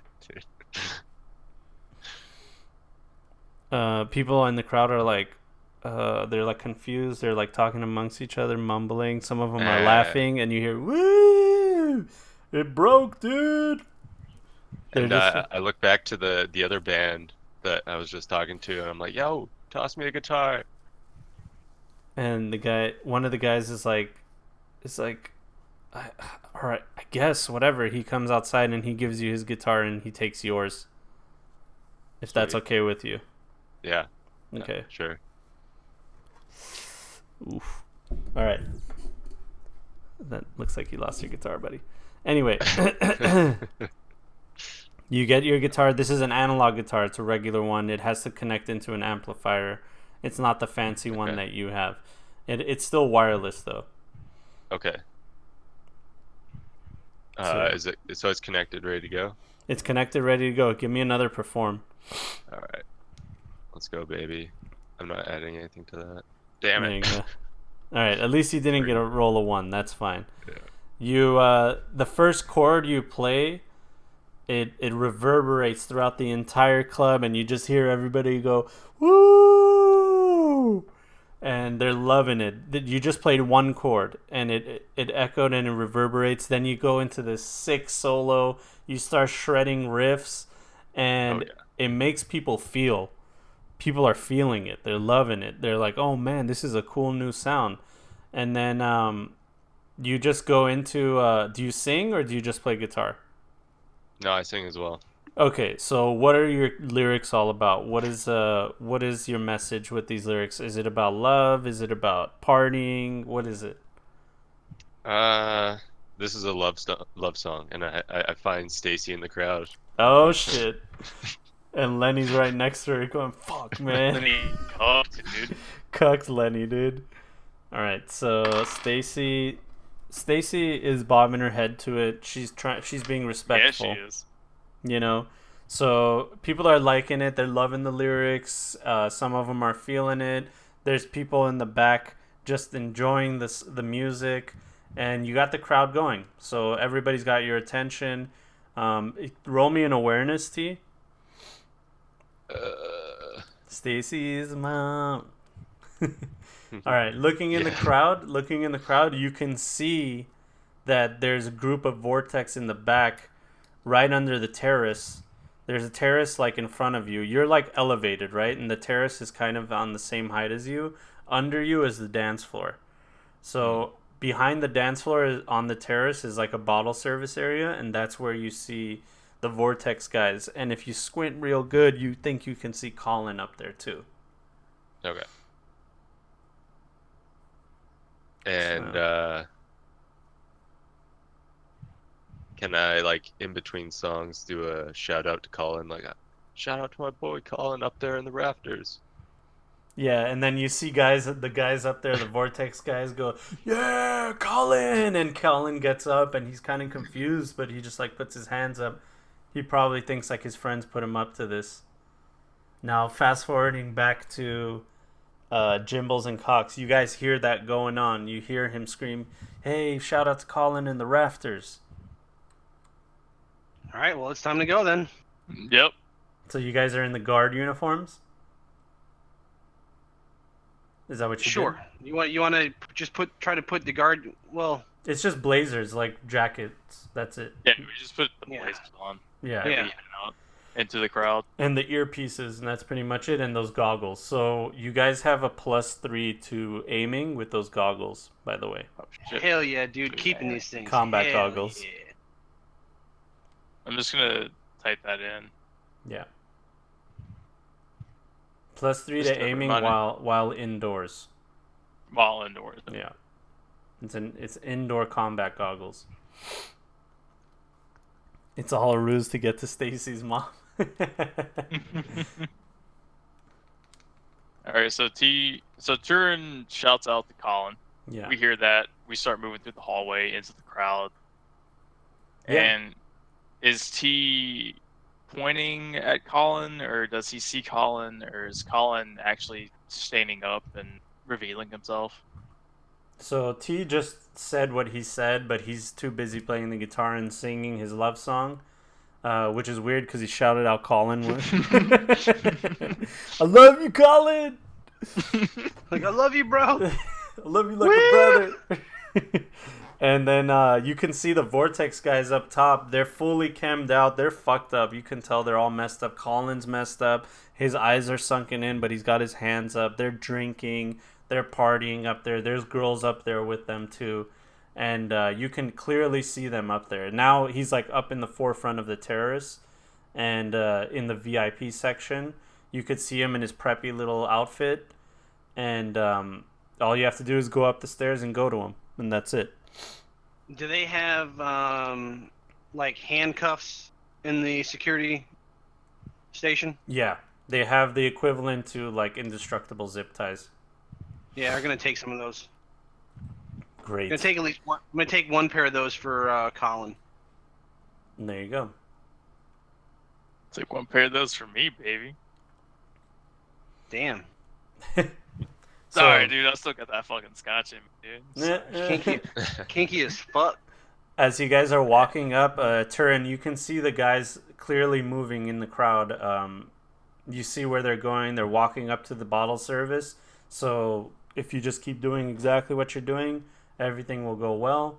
You're coming to the end of your song. Do you want to play another song or get off the stage?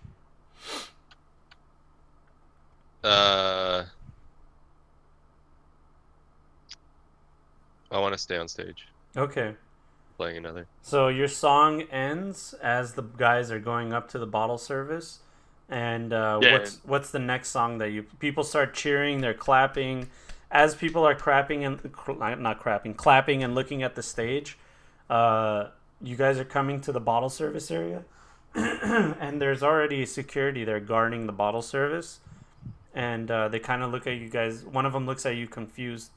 And he goes like, what's going on here? What are you guys doing here? Are you taking over my spot? Yeah, we're changing shifts, man. And he looks at his phone and he's like, it's 30 minutes early. What do you mean? Boss is letting you go home early. Come on. Yeah, 30 minutes. Just take and go home, guys. Yeah, I'm new here. Do a persuasion fast talk, but either one of you. Both of you. Fuck. Like, we're new here. We're trying to get a good rapport with the rest of the team. Just go ahead and Give me a +2 because you're wearing the uniform. Fuck, where is that? Empathy. Yeah. Team Okay. cool. Empathy Plus or cool, 2? one of those, yeah. You said plus what? +2. +2. Because you're wearing the uniform. Modifier. Well, I'm gonna do a modifier because it works for me. Yeah, for Patrick it didn't That work. didn't, I that don't know didn't why work it for does me. Hold that. on. It's 10 plus 6 plus 2, so 18. Oh no, but you didn't. You rolled a 5. So 5, 11, 13. And then Yeah. Dick rolled a 17. So you go, we're new here, man. And then he goes like, what do you mean you're new here? I've never seen you before. Yeah, we just started tonight. Yeah, exactly. We're new here. If you want to take over Cox and say something else, maybe because he's not believing Patrick. But you rolled high enough that you might be able to convince him. Look, the manager told us to come out here, take your spot. I don't know, man. Like he said, we're fucking new here. We literally just started tonight. And he goes, look, man, I don't want to deal with it. Fuck these little kids over here partying and shit. I'm tired of taking care of them. You guys go ahead. I'm done. Taking my shift off. All right, man. I Yes. hope you have a good night's sleep. And That was the point, man. All right. And he walks to the back. He just leaves, and you guys are now in the bottle service area. And T is starting to play his second song, which is about... It's the intensity picks up from the love song. It's about like battle and stuff. Okay, so it's about the streets of Night City and how you grew up in the combat zone and how you're a hard motherfucker, and because you grew up in the combat zone, Yeah, definitely. you learned a thing or two about the streets. So people are like, especially these preppy ass kids that have never seen combat in their entire life other than TV and whatever. They're just like, oh fuck yeah, you're Tupac to them right now. You know, saying the shit that you're saying. So An apt comparison. Yes. yeah, exactly. You're Tupac, dude. So so everybody's going wild, buck wild while you're talking and singing and blah blah blah. And going back to Cox Johnson and Jimbles, you guys are now in the VIP section, and what you can see is sunken in chairs with tables filled with all kinds of chasers and drinks, and you see those little purple inhalers all over the ground littered as these guys are just totally chemmed out of their mind. It's so obvious. Okay. Yeah, there's one of them that just keeps drinking from the bottle, and he keeps turning to Colin and smacking him on the chest and laughing and going, and you hear him say like, this is what it's all about, Ricci, this is what it's all about. Can I do an awareness to see how many of those guys that are actually in the room? Yeah, there is 6 people at the table, not including Colin. So 7 with Okay. Colin. And they're completely kimmed out and just like fucked out of their Yeah, minds. some of them are like, one of them's like really fucked up, just sunken in the couch and staring at Turin and like kind of zoning out. The other ones are bobbing their head. They're turning over to their buddies and they're like, damn, man, this guy's so good. You know, they're loving it. Everybody in the club is loving it. So dude, yeah, Turin's killing it. he's killing. He's absolutely killing it. They've never seen anything like this before. You can see that this is what they come here for. This is one of their best nights. Bottles are popping, and Colin is kind of a little uneasy. He feels like he's kind of not, just from looking at him, he looks like he's not, it doesn't feel like he belongs, and is very unsure. Like he doesn't want to be like a part of this drug scene. Something, who knows? He just feels unsure. He doesn't feel as confident as the other guys. Okay. Alright. Patrick, we're here. Since you got us into this. By the way, you guys are talking to each other like this. Patrick, we're here, because you have to talk over the music, right? So that's how that's how the conversation is going. Alright, Patrick, we're here. Go talk to this kid. See what's up. You sure you want me to talk to him? I would love it if you would talk to him. All right. All right, so go ahead. I'll approach him. Is he in a spot that I could get to him without drawing the attention of the other people there? No, you would have to draw everybody's attention if you're talking to him. I'm moving with Patrick, by the way. Mm-hmm. So there's no way to like come up behind him, well, because he's sitting on the couch. Like come up behind the couch, kind of lean up behind him and say, "Your father wanted me to talk to you" or something. Yeah, you can do that from behind. You could definitely do that from behind, but you'll still attract attention because they'll be like, "Why is the security guard talking to him?"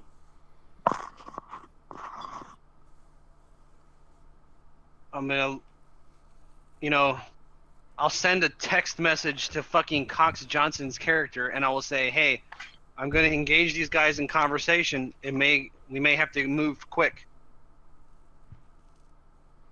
And We may Turin, have to- by the way, Turin, you're rocking your set, and as if you look at the backstage where that other band is, they're bobbing their head, they're loving it. They're not even upset that you're playing in front of them. But that same security guard you walked past, he's back Yeah. there with another security guard with him, and he's kind of looking at you, and he's talking to the security guard at the same time. Looks like they want to get on stage, but they're waiting for their moment. All right. All right, just letting you know about that. So now, Jimbles, what do you Alright. want to do? I'm gonna just kind of like lean. I'm gonna get behind Colin, and I'm gonna lean forward, and I'm gonna say, "Your father sent me here to get you away. Your father sent me here to find you and get you away from these guys. We're here to help." And he stands up and he looks at his buddies and he goes like, "I'm not going anywhere with you, man." And now his buddies they change their attitude, and the ones that are not too fucked up turn around and go like, "What's the problem here, fellas?"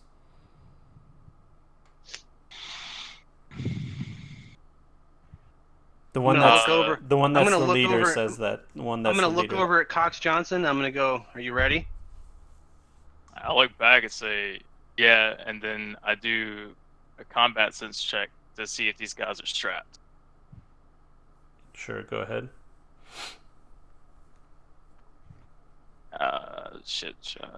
What's one?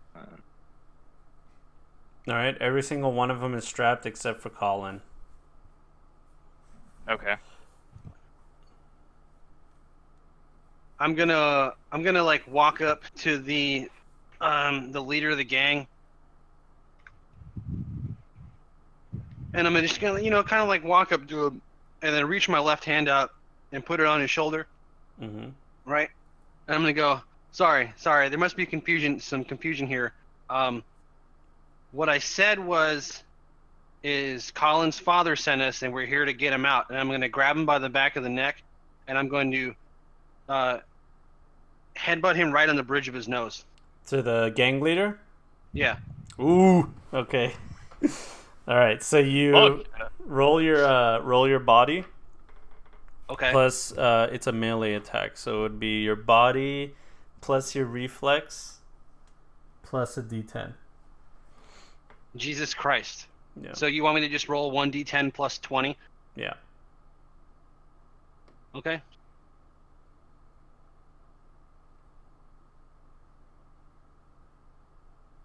Oh, Jesus Christ.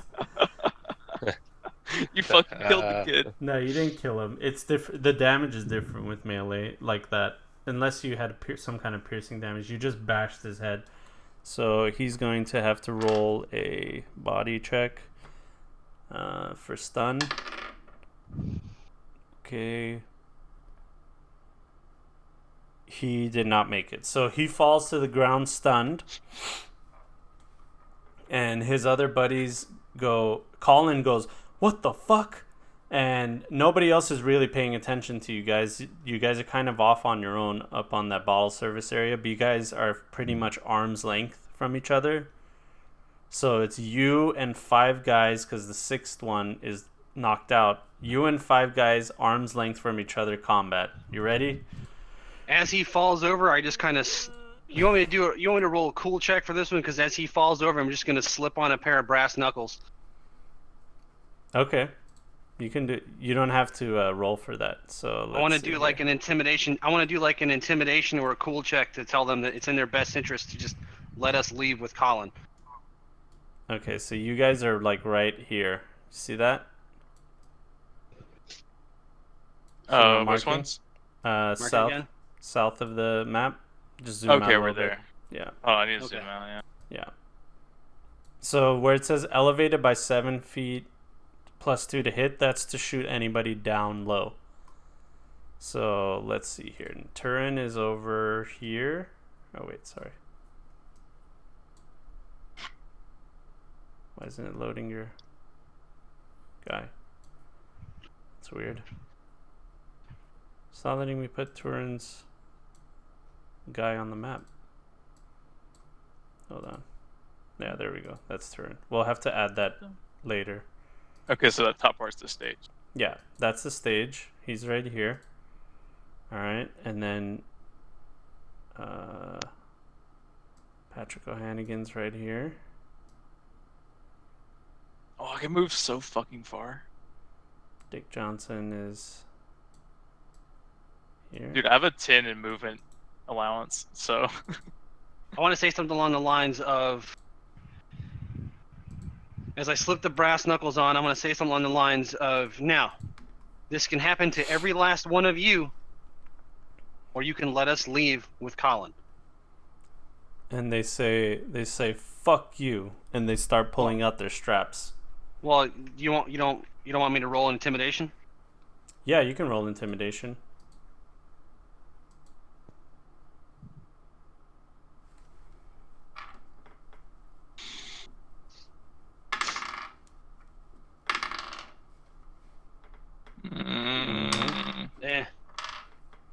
I gotta beef up my intimidate. Okay, Yeah. so only one of them was kind of freaked out, but the other 4 guys pulling out their guns and rallying the way they did shows you that they don't give a fuck. So the guy that was scared is just going along with them. And now T, you can see this going down. You can see them starting to pull out guns and shit like Yeah. that. So Alright. give me 1 second. Let's go for some bad guys. Oh yeah, you need our initiative. Yeah, well, let me get some soldiers out there first. Or some yeah. You said they're within arm's length, right? So they're like literally right next to me, and I can grab one. Yep. They're okay. I'm gonna have to take a look at this real quick.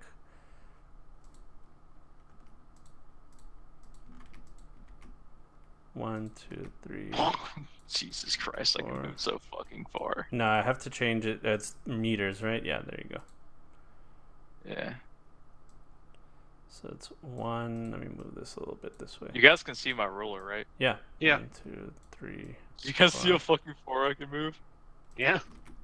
5. It's And then number 6 is over here, and he's the leader of the group, it looks like, and he's knocked out. Alright. alright. So that guy's knocked out. Now let me see how far you are from this guy. 10 meters, 15. Yeah. This is pretty much, not arm's length. I would say that this is how far. Well, Patrick was here because you headbutted him. Yeah. So that. Where's Colin? Colin, that's a good idea. Let's put Colin over here. Okay.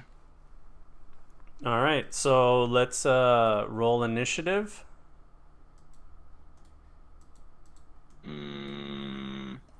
Combat and then initiative. Okay, so this is how it's gonna go. Patrick O'Hannigan, your initiative is 14. So let me turn on the turn counter. So let's see, boom, add turn.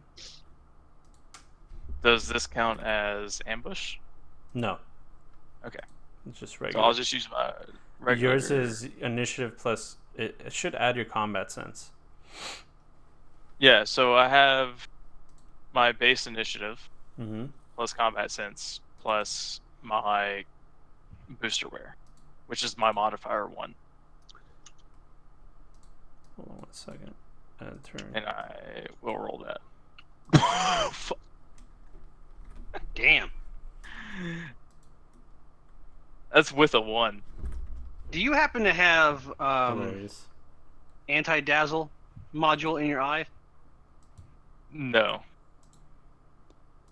Damn. not yet. Okay, we're gonna add Cox's, which is 30. And then we're gonna do initiative for these guys, which is going to be like this. Because I was literally just about to drop a. Dude, I would have loved that. I should have gotten anti-dazzle. I was literally about to just drop a fucking flashbang. Like, just detonate it, like, let it detonate right in my hand. Did you have anti-dazzle? I have anti. My cyber eye is fucking tricked out. Oh no, I didn't. I didn't have enough money for that. Give me 1 second. I'm just putting the stats for these guys in real quick. Let's put it this way, right? No, my fucking eye, my right eye, cost me 10 humanity by itself. My Kiroshi Monovision Yeah. has got image enhancement, micro optics, low light, thermographic sensor, anti-dazzle, and a digital camera. Jesus. Why is Because it this was guy's- I have it as a police grade cybernetic eye. So Fuck it. I want to know why this guy. Oh yeah, combat sense. That's why. Let me make that. If that guy's 10 meters away, that's definitely not arm's distance. Yeah, it's fine. It's whatever. He's not arms distance. I retract that. Okay, Yeah, so there we go. as soon as this shit starts, I'm drawing my fucking Colt. oh wait, I don't have brass knuckles. Fuck, I thought I did. I mean, he's 5 meters. The meters thing is weird. Okay. Now. If it was 5 feet, then fuck yeah, dude. alright, Yeah, you so better this- fuck some of these guys up because I have a feeling I'm about to get lit. Yeah, definitely gonna get lit up. All right, so Oh, dude, these two dudes in front of me are gonna be fucked. you can do aimed shots. By the way, aimed shots means it's a -3 to hit. So you can say I aim for his head. All right, Patrick, then T, then this guy. All right, perfect. So, Cox, you're first to act. So your options are to shoot right off the bat. You can do aim shots. You can fire 2 shots. Can I do aimed? Yeah. So -3 So I to can hit aim on at both. one guy and then aim at another guy? Yeah, you can do that. You have a Okay. rate of fire of 2, so you can fire twice. You could do 2 things in your turn. You can move and shoot, or you can double move, or you can double shoot. But the second time you shoot, it's -3 to hit. Honestly, Okay. I would appreciate it if you shot those 2 guys right in front of you Oh, Honestly, dude, 100%. because That's my plan. that's gonna be So, less people that are gonna light me up. Because I have a feeling I I'm about to can- take a lot of shots. Yeah, shoot you 2 guys are in shots at the bad first spot. guy and then 2 shots at the second guy at a penalty. Yeah. Okay, so how do I do that? So first guy you want to hit is this guy right in front of you, right? Yes. Okay, he is 10 meters, so that's point blank range, pretty Okay. much. Now, you're gonna roll with your Colt to hit, and that's it. Just roll to hit with your Colt. Roll to hit or like roll with 2? Roll 1, roll 2, or So, when it, here, I'll tell you exactly. You have your indoor goggles, so you get a +3, right? yeah. So remember that. You get a +3 to hit. So, right where it has your Colt 1911, I'm looking at it right now. So, Yeah. you're going to hit the guy in front of you. It's a -3 if you want to aim on his head. Do you want to do that? Yeah. You want to go for a headshot? Okay. So basically, the first so- shot for you is completely flat. Yeah. So just Yeah. hit roll, Okay. and you have to get more than a 10. Okay. Boom. Perfect. You rolled a 23, so you're good to go. You hit him for sure. You did 13 damage. So the hit location, it doesn't matter because you said you aimed for his head. So he has a 10 for his. Give me 1 second. Let me get hit. Let me get a pen. Sorry, I don't have a pen. Give me 1 second. Yeah, I have like 20 pen. You guys got 20 penetration. Yeah, I got 20. I got 20 inch penis. Damn. It's like quarter of that, but yeah. That's tied off your ammunition, though, right? The penetration. So you did 6 damage to his head. You blew off his helmet, his hat, which had cyber protection on it. Well, Actually, so you know wait, what? so how much armor did he have total on his head? Because Cox, didn't you say you have 20 penetration? No, my pistol. I have no idea how much the pistol has. I think it's based on your ammunition, right? The 45. How much penetration does the 45 have? It's not armor piercing. Yeah, it's not AP. It's a regular ass Colt. Okay. It's not your revolver. Yeah, that Kazul. So you rolled 23 to hit. Alright, the damage is 13. He has 7 protection on his head. So that leaves him with 6 damage. So It's now, double. now he has 6 protection on his head. So he took 12 damage to the dome. He took 12 damage to the dome. So that puts him in mortal. Let's see if he dies right away. Where's the fucking guy? There we go. So 1, 2, 3, 4, 4, 3. That puts him in critical. Puts him in mortal 0. So he has to do a stun check. His body, I said, was a 7. No, 7's too high. These guys are a little scrawny. They're drug runners. 6. So he has to roll under a 6, or else he's stunned.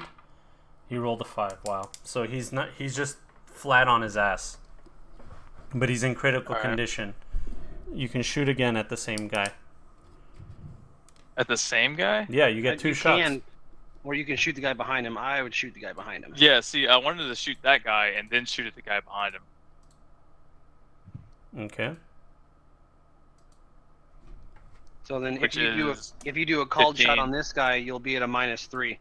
Because Yeah, it doesn't cancel out. It's a flat -3. Yeah, it's no. This time, this is still your first action, so it's a flat this time. It's the same thing. so your I'm first, still in my first action? Yeah, Because of the rate of fire? Because your rate of fire is 2, so this is your second shot.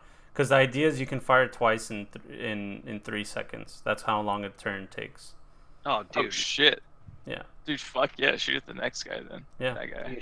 You gonna shoot him in the head too? Yeah. Go for it. Same roll. Okay, This time he did 7 damage. The bullet deflects off of his head. He doesn't have to make a stun save. You don't do any damage to him, but it deflects off of his head and flies up across the echo of your Colt explodes over the music as everybody hears pa pa. 2 pops in the air, and people start panicking and screaming. And now Turin, you heard the 2 shots, and people are looking around. So that's what happened with that. People are panicking, but they haven't started running away yet. Well, then Cox can still take a second action at a -3, right? Yeah. Yep, it's your turn again. I mean, you can do it at a -3. So I just roll and then -3? Yep, -3 to attack.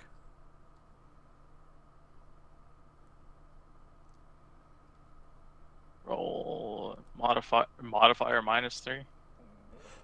You could do that. Yeah. Is that how that works? Yeah. Or Yeah. we could just subtract 3 from it.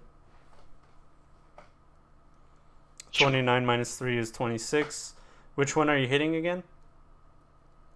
I did plus -3, so the hit was 7, 10. I rolled a 10 plus 7 plus 7 plus 8 plus 0 plus 0 -3.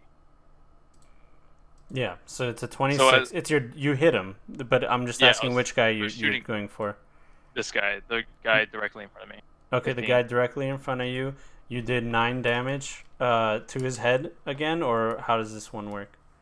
Yeah, to the head. Okay, so you did 9 damage to his head, which now his head is a 6, not a 7 for stopping power. And so that means you did 6 damage to him. So that puts him in mortal 1. And he has to roll under his body +1. He made it, Jesus Christ. Jesus Christ. So you shoot him in the head again, and this time he falls to the ground. He has to make a stun check.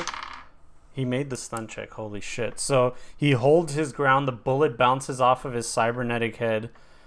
His hat that he's wearing. You see holes in his hat, but the plates in his hat are able to block out some of the shots, and your bullet deflects off of him. You get another shot, though. Okay. I'm going to make the same shot. So is that at a double -3, or is No, that just a regular it's just a -3? regular -3. Alright, so I'm just going to make the shot, and then -3. Ooh. Okay, so you still hit him because it's a 10 to hit. Because he's Yeah. less than 12. How many meters is he? He's 15. Yeah, that guy's 15, but the one closer to you is 10.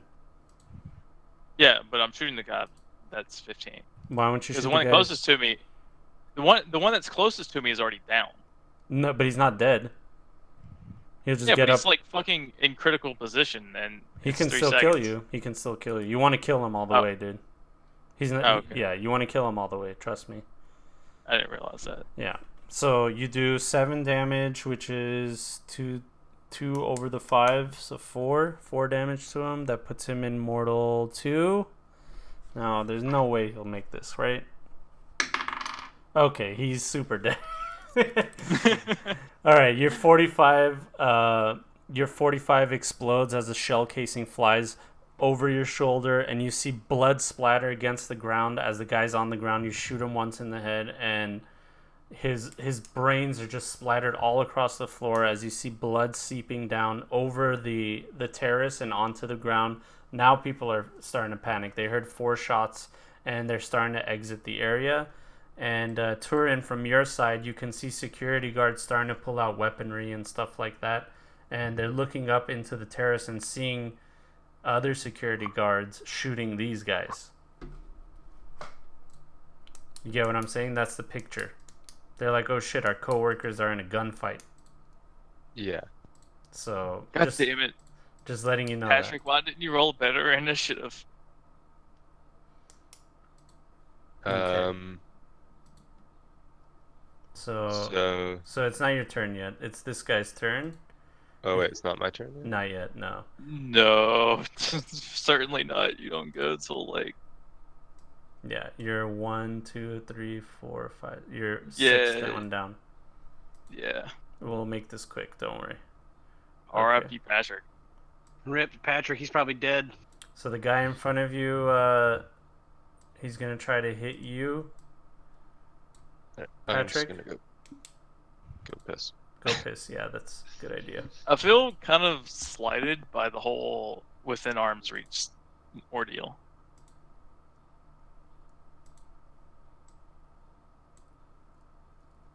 Okay, so he attacks with the pistol at you at 15 meters. He hits a 9. Location is a 6. What's the location on that? 6 is Six left arm. Okay, does it pierce? Damn it, fuck no. You said we have 25s on our arms and torso and 12s on everything else. Exactly. I thought it was 12s on arms and 25 on torso. No. Torso covers your arms as well because it's a jacket. Oh, okay, so I need to change my fucking. Yeah. No, that doesn't even fucking tickle me. Yeah. He fires another shot at you. Nothing. Both shots. Oh wait, what's hit location 2? Your location 2 is torso. Okay, so bounces off. He fires 2 shots at you, bounces off, and then he jumps down the terrace and goes behind a table right here and tries to hide as he reloads. And then this next guy over here is the one that Cox was shooting, so he's going to shoot back at Cox. He pulls out a handgun as well. He aims at Cox and he fires. Bullshit! Alright. 9 to the Torso. torso, bounces off. Hits your armor, doesn't even do any damage. Here's another one. Hold on 1 second. Gotta beef it up. This 12 doesn't go through either. So bounce. These guys are shooting into your torso and the bullets are just bouncing off of your Fucking amateurs. Super amateurs, dude. And then the next guy is just dead. And then this next guy, yeah, he is dead. That guy's dead. Colin Who's is 20? I want to break character and story real quick. This is actually really fun. hell yeah, it is. That's what it's all about. Colin runs here. He's trying to get away. Okay. He's unarmed, and then next guy comes over. This guy, he's gonna shoot. Is he heading towards T? Yeah, but he doesn't know he's heading towards T. He's just heading away from you guys. Yeah, but Wait, T what? knows. Someone's running? Colin is running away from the scuffle, and he's heading in your direction. Right there's Oh, Colin. how right? do you ping? How do you ping? You just left click and hold. Let me delete all these other passive guys. Like that? Okay. Yeah. Okay. Now That's Colin. next we're going to have this guy shoot. Or where is he? This guy's shooting Patrick. This guy. Yeah. He's gonna hit you, Patrick, with a fully automatic SMG. So let's hope that things don't go too bad. Okay. 25 definitely hits you. He does 9 damage. Doesn't go through my leg armor. Okay, so that's leg, right? Yeah. What's your leg? 12? 12. Okay. And then he has to hit you at a 15. So 10 bullets go through, so let's go 9 more. Jesus Christ. I know. It's fully automatic, dude. Oh, fuck. Okay, so 11 damage. Let's go for the headshots. That didn't pierce. 12 didn't pierce. It bounces off. Yeah. The rest of them don't look like they pierce. How many is that? I fucking took, like, all those bullets just bounced off me. Okay, what's 4 again, location-wise? 4 is, Torso chest. again. Okay. That's 16 damage. I was worried about that 16, but I saw it was a 4, so that just bounces off my torso. Yeah, Okay. armor's 20. Torso's 25. Okay, so everything over 12, reduce your armor by 1. So on 13, the 2 13s, the 3 13s and the 16, wherever that location is, reduce your armor by 1. So left leg, then torso, then left leg. Oh, no, left leg is like 3, -3. So wait, isn't your left leg is... Oh yeah, you're 9 right. and 10. Yeah. Also, you have your body modifier. So your body modifier is -4, -2. No, with an 8, it's a -4. So you take -4 damage off the bat for anything. Well, my body's also 10. So Yeah, his body's a 10. So they shred your armor, but doesn't pierce. It bounces off your armor, but your armor's starting to degrade. So all those parts that they hit you, you reduce your armor by 1 for every time it's a 13 or more. Okay? So, right leg is an 11, I think. Mm-hmm. Oh no, right leg should be 10. Because it took 2 13s. And then chest should be down by 1.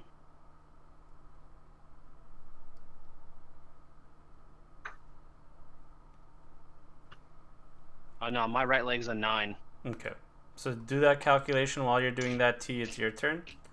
Your right leg should be fine. They mostly hit your left leg. Yeah, but the Okay. right leg's the one that took the decent amount. It took enough damage to reduce my armor. So by My the way, left T, leg- this guy right here, Location you get a for +2 to hit him. for right leg is 7 to 8. None of those are 7 to 8. They're all 9, 10. My character sheet says hit location for right leg is 9 to 10. No, it says right leg 7 to 8, left leg 9 to 0. Yeah, right leg 9 to 10.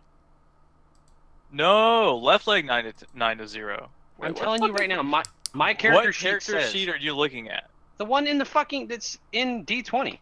No, I'm looking at it. If you hover over L leg with your Yeah, mouse, I've hovered Yeah, it over says left 7, leg, 8. and I'm telling you, it says hit location 7 to 8. I'm telling you what it says. Yeah, No, that's when right I next to exactly. hover somebody. over the left leg in character sheet, it doesn't say shit.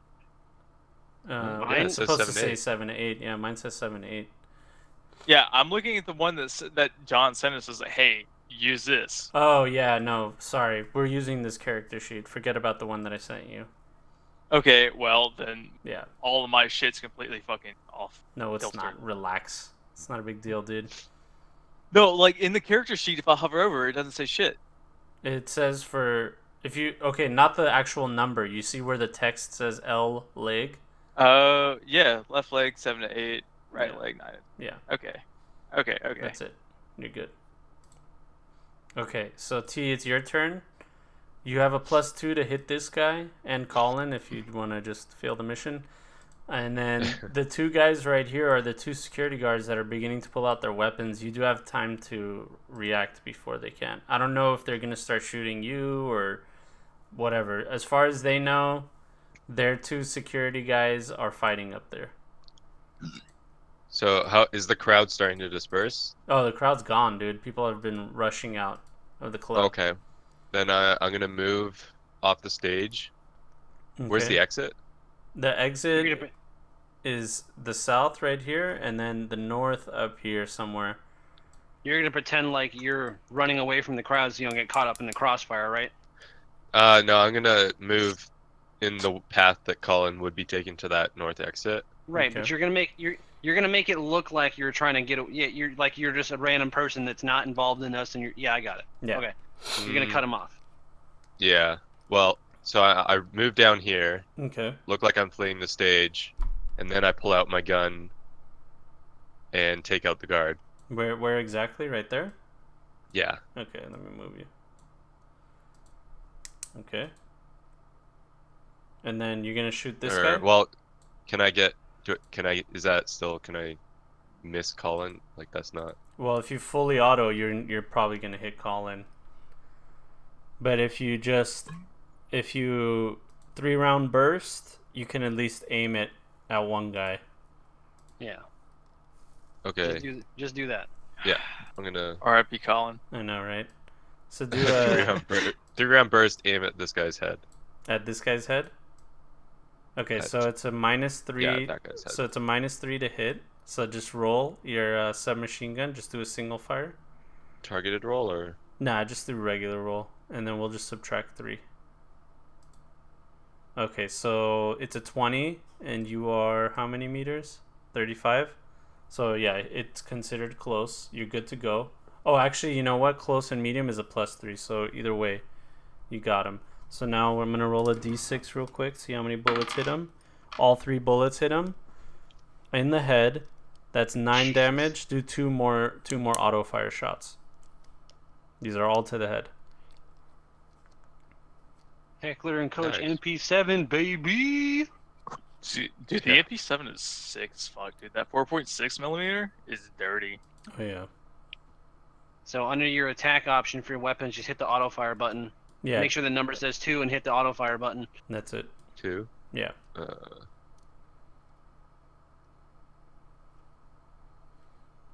Okay, so 13, 9, and 9. Okay, so his protection is 7, so you do 4 plus 8 plus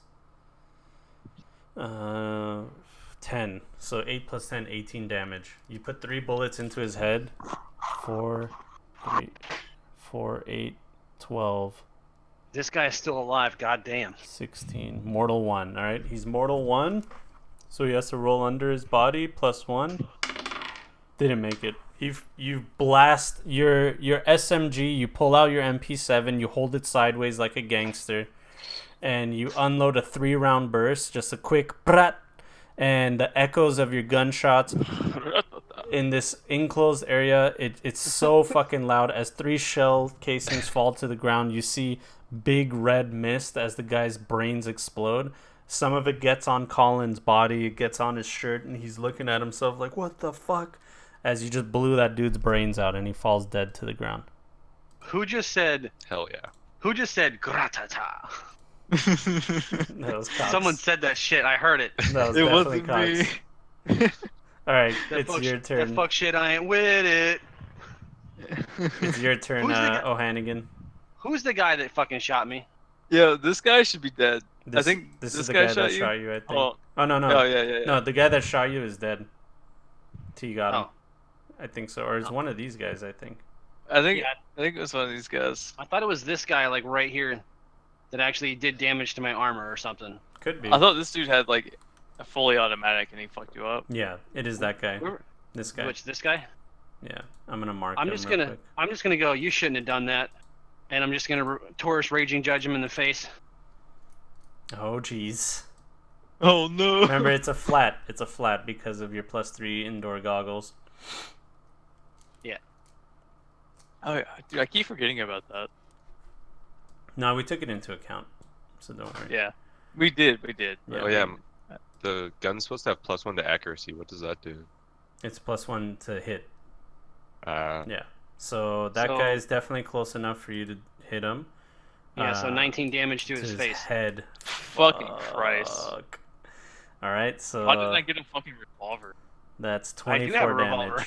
No, why didn't I get a revolver? I don't know. Why didn't you get a 454 I don't know. Castle I revolver? have a 7 in handgun, but I didn't get a fucking revolver. All right, he's a mortal 2, so he has to roll under his body, which is a 6. So I'll just roll a d10 on thing. I'll make that my next purchase, Patrick. It's like, damn, dude, that gun 6. does fucking damage. 6 plus 2, 8. He does not roll under his body. You point blank blast him in the head as his brains hit the ground. And your 454 Kazul is the loudest noise anyone's ever heard indoors. It echoes and reverberates, and it even people can feel it in their heart. They could feel it in their chest when that thing explodes, and you see their brains splatter across the wall, dead. So that guy's dead. You got one more shot. Jesus Yeah. Christ. I'm gonna shoot this guy right here. Okay, hit it. Right in the face. Oh my god, another one. All right, here we go. Oh shit, he rolled a 1. That's actually pretty good. Just boom, boom. +2. Okay, so let me roll his stun check. He does not make his stun check. Did So you roll the exact same fucking thing? Yeah. yeah, it's You the same son of a thing. bitch. So this guy is in Mortal 2, and he makes his death save. So you blast him in the head. It bounces off his helmet. It pierces through, and you can see blood beginning to pool under him. But he's still breathing. He's just knocked out. Well, you know what? Fuck it. I'm gonna take my other action. I'm gonna shoot this guy that's still alive. Okay. Thank God. That motherfucker should not have lived in my I'm gonna shot. shoot this guy that's still alive, so it's gonna be a -3. Go for it. Probably still gonna hit him right in the head. Don't forget about this asshole who's just like writhing in pain on the ground. Yeah. This guy right in front of me. This guy's unconscious right in front of me. Yeah, Yeah, no, he's he's dead. unconscious. Just, If you shoot him, oh, he's he's dead? No, he's not dead. I mean, if you shoot him, he's dead because he's unconscious. He's a point this blank guy- target. This guy just took 15 points of damage to his face. Okay, so it's -7. Is going to be 8 times 2 is 16. So 4, boom, boom, boom, mortal 0. So puts him in mortal 1. Let's roll over his body. He makes it. So he falls to the ground. Does he get stunned? No, he doesn't get stunned. You shoot him in the head. Jesus Christ, this fucking guy. You shoot him in the head, your bullet, he tries to move out of the way at the last moment, but your bullet grazes the side of his temple, which opens up a vein, and he begins to bleed, but his cybernetics and his helmet keep everything intact. He's dizzy, but he's not stunned. God damn, this dude's so goddamn tough. Fuck him. He's taking the I fucking. know, dude, I shot him twice in the fucking head. He's taking the auto fire shot. All right, so now it makes it this guy's turn, who's stunned. He's got to make a stun save to get it. Do you want me to do the auto fire shot since I can fire 2 in a round at this Oh guy? yeah, or yeah, no? yeah. Do another shot. No, you get another shot at actually. You get 4 shots. Remember.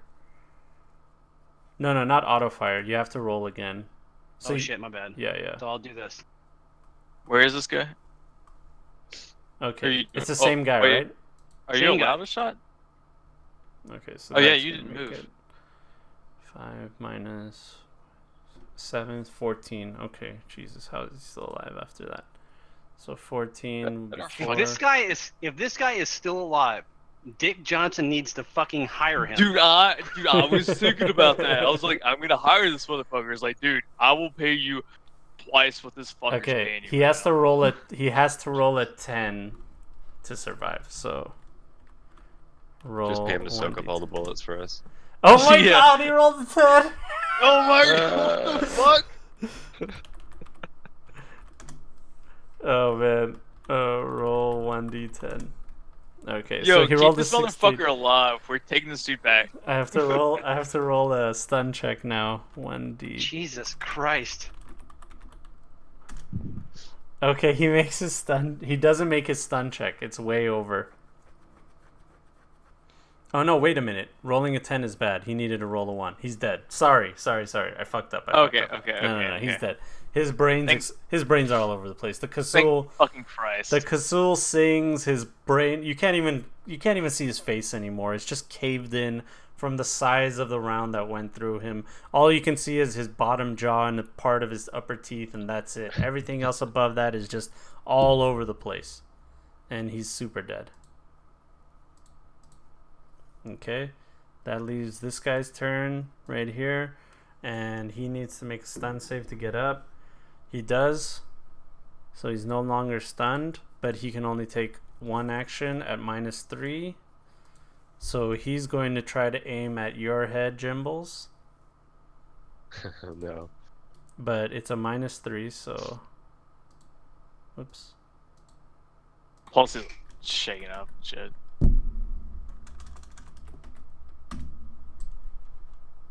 Okay. So it's attack -3, 27. 8 to your head is what he does. Nope. Okay, so now your head is -1 armor, by the way. Okay. He's going to take another shot, same thing.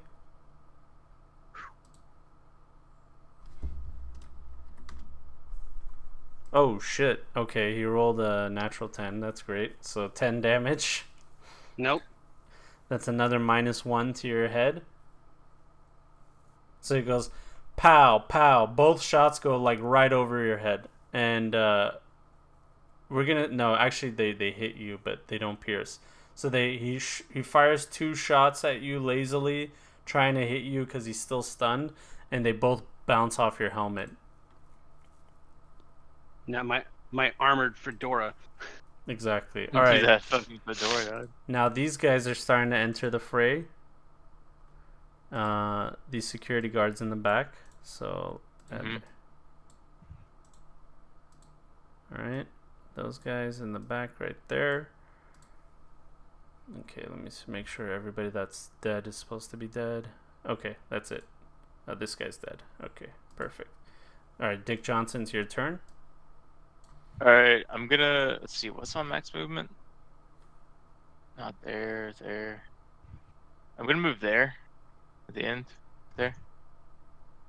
From here to there. Because that's my max movement. You get a text message, Turin, from all 3 of you get a text message. Whoever can check their phone. It's Darian saying, "What the fuck is going on? I hear sirens and I hear gunshots." While I'm sprinting across from here here to here, I'm texting Dex like, we're in trouble. Come in if you can. Bring the big gun. What? No, we just need to grab. We need to grab fucking what's his Colin? name Yeah, grab the and get him out of the north kid and get entrance. out. I would text Darian to meet us at the north exit. North exit has these 2 guards, by the way. Yeah, but you moved him down to here. Down to, you said you moved him down to here towards Turin. No, I just moved them there for a second so I can add their turn. Because it gets all fucked up. Okay. Yeah. It gets cut off from the top when I right-click them. Shit, so I thought they were there, so I was moving up to protect Turin. Yeah. Alright, that's you, Cox You said, Johnson. so you said Alright, there was so- an entrance to the north and an entrance to the south. Exactly. South is the Yeah. front door. All right. Well, I still have like my shooting turn left. So how far is this guy? 15. That's still close range. So I'm gonna aim for this guy. Okay. Uh, what is that? Just I guess that's I'm gonna shoot both shots Sure. at his head. So that's +3, -3. So it's flat. Yes, it's a flat. Yeah. Hit 14. Okay. Do you want? Let's see if that kills him. That tingo skrat. That ting goes skit skit scoop.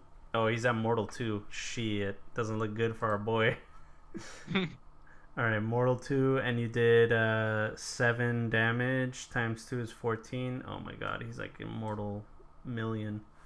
Okay, let's see if he survives. Oh hell no, dude. Hell no. All right. Well, he's dead. I'm gonna just take a piss. BRB.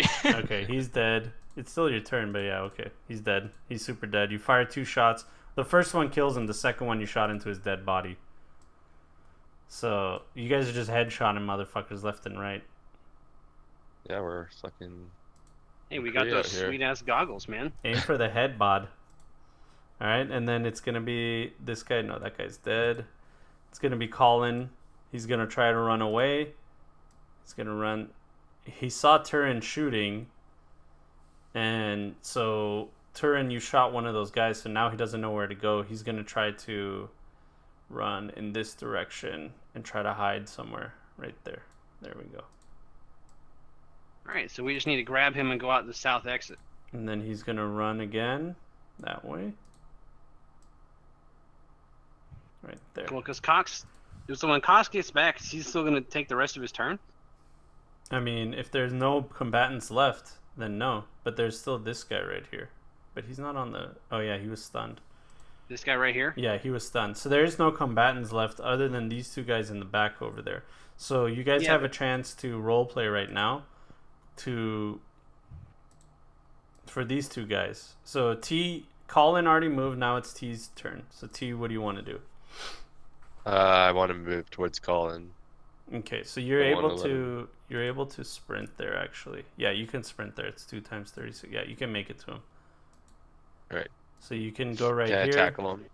Yeah, you can tackle him. Roll your body. Just Body give me a type. body roll. Fucking Yeah. stage dive! Oh, you rolled a 1. You try to tackle him, and you grabbed him by the legs, and he slips out of it, and he gets under the table in front of you, and there's kind of a scuffle, so you don't really grab him. You grab a part of his shoe, and then it's Patrick's turn. This guy on the ground. Yeah. The guy that I headbutted. I'm just going to finish him off. All right, just roll damage. You don't have to roll to hit. And it's to the head, right? Yeah. Okay, go for it. Do it twice, two times damage. Well, I only have 1 shot left in my... Ooh, all right. Well, then do the 1. Okay, you did... Is that to hit? Or that's damage? Yeah. They just rolled damage. Yeah, that's right. I was just... Because it's so high, I thought it was to hit. So What's you this Turn Jones body 6? So you did 14. He tried to tackle Colin. I guess that didn't work out. Okay. No. That guy, the guy that you shot, he looks like he's breathing, but you shot him. There's a pool of blood under him. He's bleeding out for sure. He's still alive, but he's bleeding out. You heard a loud thunk as your 454 Kasul hit something on his head, and then you just see blood pouring out from under him. I'm just gonna put the revolver away and then I guess just curb stomp him to finish him off. Sure, he's dead. You lift up your boot. Give me a cool check. Okay. Where's my character sheet? There it is. Alright, the first one was enough. You stomp on his head, and you hear a crunch under you as the cybernetics and his skull both crumble under your feet, and you just see a big crunch of blood and mess and bones in front of you right under your foot. You almost slip in the blood, but you're able to catch yourself on one of the tables in the railing, and you're able to steady yourself. And that's it for that. And then these two guys come up here and they go, freeze, put your weapons down. They're the security of the club. And they're aiming it at you, all three of you guys. Or they're trying. They just keep going between you targets. 2 guys aiming at 3 of us. Fuck it. Hey man, we're on the same side here. They're Like my revolver got put. Like I put my revolver in my holster before I stomped the guy's head in, and we're still wearing, like, Cox and I are wearing the security uniform. Yeah. and they look at Turin and they go, "Who's that? What the fuck?" He's trying to save his. Like, I heard him talking. Didn't you hear him call out? That's his buddy over there. He's trying to save him. Friend, man. Colin is just looking around. He's fucked up on chems. He doesn't know what the fuck. As far as he knows, this is a bad trip. Like, these guys were doing a bunch of chems, man. We switched out early with the shift because they were saying that they're tired of dealing with these rich, yuppie asshole kids. And then one of these dudes just fucking pulled a gun on me. So one of his friends, one of these guys pulled a gun on me. So I grabbed the closest dude next to me and tried to intimidate them, and it didn't really work out. And shit started popping off, man. Roll me a persuasion fast talk +3. Just Jimmy, or Yeah, just Jimmy. He's the one talking. Fuck. And while he's talking to the guards, I tell Colin to play along with this if he wants to get out of here. Mm-hmm. 8, 9, 10, 11. So it's an 11. Okay. Let me see here.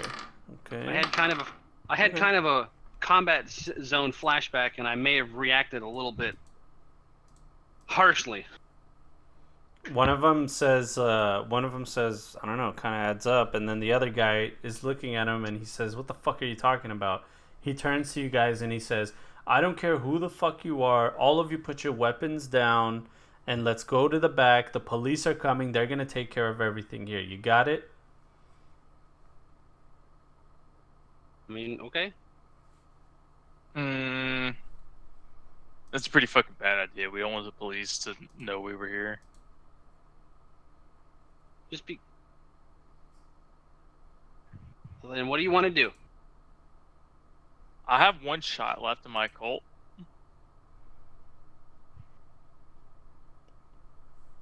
So Darian texts again. "Where do I pick you up?" Big capital letters. alright, so fuck. I would Then- say north exit. So the south is down here, and these guys are Yeah, but they're north gonna is up take- here somewhere. They're gonna take us to the. They wanted to follow us to the back room. They're gonna take us to the north exit. So Yeah. just I'll pull out when I got my phone out, I'll just go north. And then I'm so so crouched behind they're aiming this their bench their here. assault rifles at you guys. Both of them have assault rifles. They're aiming it at you guys, and they go, "Just put your weapons away, put your hands up. That's it, and just come down here slowly." All right. So you guys do that. T, do you comply? Wait, what? We're giving up?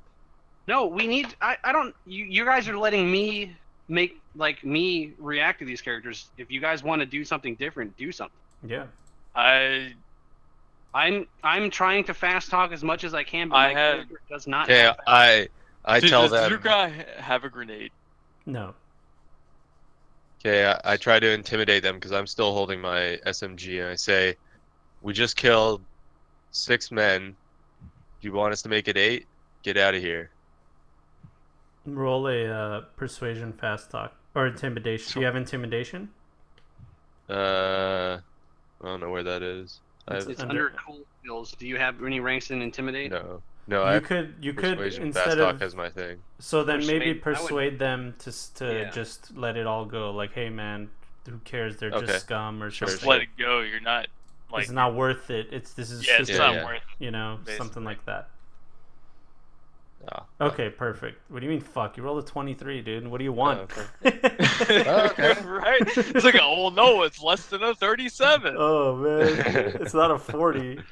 Just to give you guys a rundown, 15 is average, 20 is difficult, 25 is very difficult, 30 is impossible.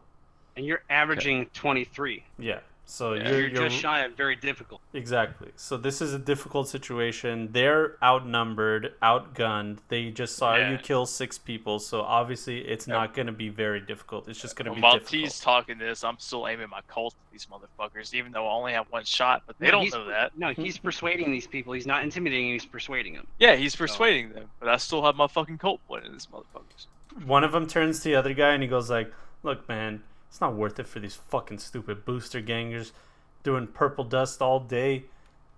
I'm not a fighter, man. I just took this job for nothing." And he's like, he says to the other guy, he goes like, "Fuck it." And he turns to you guys and he says, "All right, just get the fuck out of here. Leave us the fuck alone, all right? You don't want to go through the north." Why are the cops there? That's where they come in. Oh, well Right. then I'll. So text Darian. Never mind. South. You hear a loud bang and a crashing noise outside, and you see this text message.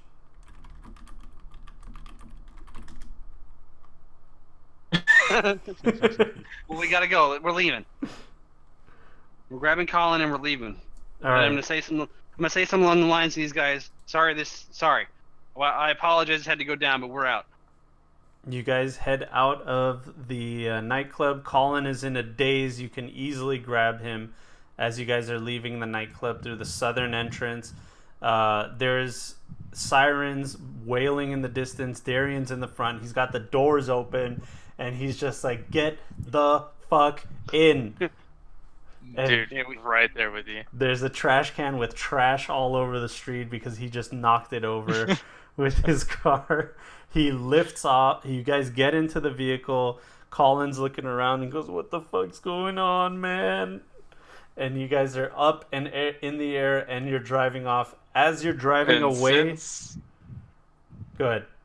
since Colin's panicking and while he's driving, I just kind of shift him over into the passenger seat and take driver to status. There you go. Since I'm better under pressure than that motherfucker is. Yeah, then you are for Darian. Darian goes, "Take the wheel. Jesus, take the wheel. I don't give a fuck. What the hell happened in there? What the fuck did you guys do?" He can smell gunpowder off of your hands. He can smell blood and iron coming from you guys. Colin is covered in blood. He's covered in brain matter and blood. And he's just like, "What the fuck? You guys were supposed to go in, get him, and get out. What the hell is all this?" And Hey, his fucking piece of shit booster gang friends try to start some shit. Shit happens, man. And as you guys are driving away from the club, you see countless police car after police car after police drone after SWAT team just coming right in the same direction that you guys were in. Yeah, I'm just driving casually through the streets as we go back towards home base. And I'm like, "Oh man, I forgot Well, to we grab gotta my no, we fucking gotta head to guitar." the Falcone building. Your guitar's gone. Damn it! I guess Now I we do really head need that towards air Falcone. guitar. Hey, just look for the, what were they called? What did I call them? God tones? The God Tones. The God tones. Yeah. They got your guitar, man. So next time they play somewhere, you know where to get it. So someone message Frank. Let him know we got his boy. Where does he want us to bring him? He text messages you saying thanks so much. I'll pick him up wherever you guys want. I think we should just bring him to the Falcone building. Or no, give me. I Some, mean, I'll say no, something to him like, they- give us somewhere other than the Falcone building, so your associates don't have to I- see this business. Listen, I have a place we can go. My aunt owns the place. We can just go there. It's safe. Cops don't come around at all. Okay. The Wet Rose, as it's called. It's a brothel. Is that in is that studio? I can't remember. Studio City. Yeah, which We'll just- is... We'll just say, yo, Frank, meet us at the Wet Rose. Studio City is... Where is it? Yeah, it's down in here somewhere. Right there. There it is. Boom. So you guys went from city center, driving across town through the med center, straight to Studio City. You text message your aunt. You let her know that you guys are coming. She says, "I'll get a room ready for you boys," and you guys make it to the Wet Rose safely and unharmed. What a lady. What a Hey. lady! Even though Patrick got shot in the face like 10 times. It was all in the armor. Like I said, unharmed. It was all in the armor and the fact that I'm beefy as fuck. Now you do have holes in your armor. You have holes in your clothes. So later on, in our next session or something in between, you guys might want to go and replenish your protection. I'll be sitting there in the car and I'm like, these fucking assholes shot up my hat. Don't worry about it, Patrick. We'll get you a new hat. Okay, so let me go over the IP that you guys are getting for this, because you guys are getting quite a lot because you did everything that I said that I give rewards to. I'll look at Darius and I'll be like, hey man, I wish you were in there because I would have shown you how. Darian, I was like, I wish you were there because what happened in there is how you get shot in the face and take it like a man. How many times? I'm looking at other people. I'm like, how many times did I get shot? I don't know. I didn't get shot. I think I got shot at once. Okay, you guys got 60 IP for it. Jesus. 60 IP, Jesus. Yeah, for our session today. Combat sense, boy. Well, what's your combat sense right now? 0. Okay, so you can be 1, then another It's 20. 3 for 1, right? Yeah. We also have. We already had 20 IP. The people who were playing in the other game, we have 20 IP from that last session as well. Yeah. Well, So you'll get you said 3. how much IP? 60, so you'll get 3 if you dump all 60 in combat sense. You get 3 points in combat Right sense. now I have 83 IP. Yeah. Oh, so okay, so it takes. you need 10 to 1. You need Yeah. 20 to 2. You need 30 to 3. So 10, Okay, 20, so it's 30. 10 That's to 1, it's 60. 10 to 1 ratio. Yeah. And then you're gonna need 40 to get to 4. So I'm at 33 IP. And I'm gonna put 3 points into fucking combat sense. And then T, if you want to throw some in intimidation, looks like you like using that. So if you want to do I something feel like like- that. Maybe I should put some into like outside of combat awareness No, I'm doing great with because. Oh, dude, you want to roll a fucking combat sense? Go fuck I'm just- yourself. I'm just checking it to make sure it don't look like it added anything. I mean, you you put- had. You put the IP in the IP section on the character sheet, right? Oh, then I gotta put 3 points in combat sense, so then I roll again. There we go. There What it you is. can do is That you seems can weird. just You every rolled a 10 10, that's why. So rolled is a- another. What is a +1 in that category? Yeah. So Well, just what like all- forget the IP and then there's just add a 1 What or all? a 2. But what all gets added into your combat sense? It's Combat your, sense is your reflex plus your combat sense. Whoa, what is all that stuff? You're right. Why Trying is there I'm trying to 14? figure it out. So how do I go about? So for spending the IP, do I just put 60 points in the IP section on the character sheet, and that should count for the number of points? I don't know, actually. No, you should just convert it, because I don't think the character Yeah, sheet just is convert working it because every correctly. 10 IP is 1 point. that we can put in skills or No, in- see, this Yeah, is how it in works. anything. If you want to go from 1 to 2, you multiply whatever you have by 10. That's how many IP points you have to do. So if you're a 4 and you want to go to 5, multiply the 4 by 10. That's how many IP points you need to go to 5. Oh shit! Really? Yeah, that's how it works. So the ones That's- that you want to improve that are higher up scores, they're harder to improve. Oh, You that's need really more. fucking insane. Yeah. It and is. those are for the skills or for the like up top, like your cool and your attraction and luck. And It's shit? same for those as well. You can raise So you can those. put in either. Yeah. 33 Terror points up. physical skill. 33 So points up. any skill like Okay, so this Oh is no, how sorry. It doesn't. It does. You can't upgrade your stats. Only your skills. My bad. Yeah, so Okay. in any of the skills, Hold on one second. it's that plus your stat. Yeah, but special abilities are different. So if I roll handgun, it rolls the handgun plus stat. Reflex. Yeah, handgun plus reflex. Yeah. When do you roll those? Like when do I? Because that was just rolling the submachine gun damage in the combat section, not this. Well, Yeah. your combat section should add everything together. Yeah. So, So the, it the knows that weapon, I have a submachine gun skill. In So that. Exactly. if like take for example, if I roll my prototype at a 1 and I just roll it naturally, it takes into account everything, like including my So, like, rifle and yeah. my reflex Yeah. I have and all that. the Raging Judge, my revolver built in there. So under the skill, you select handgun.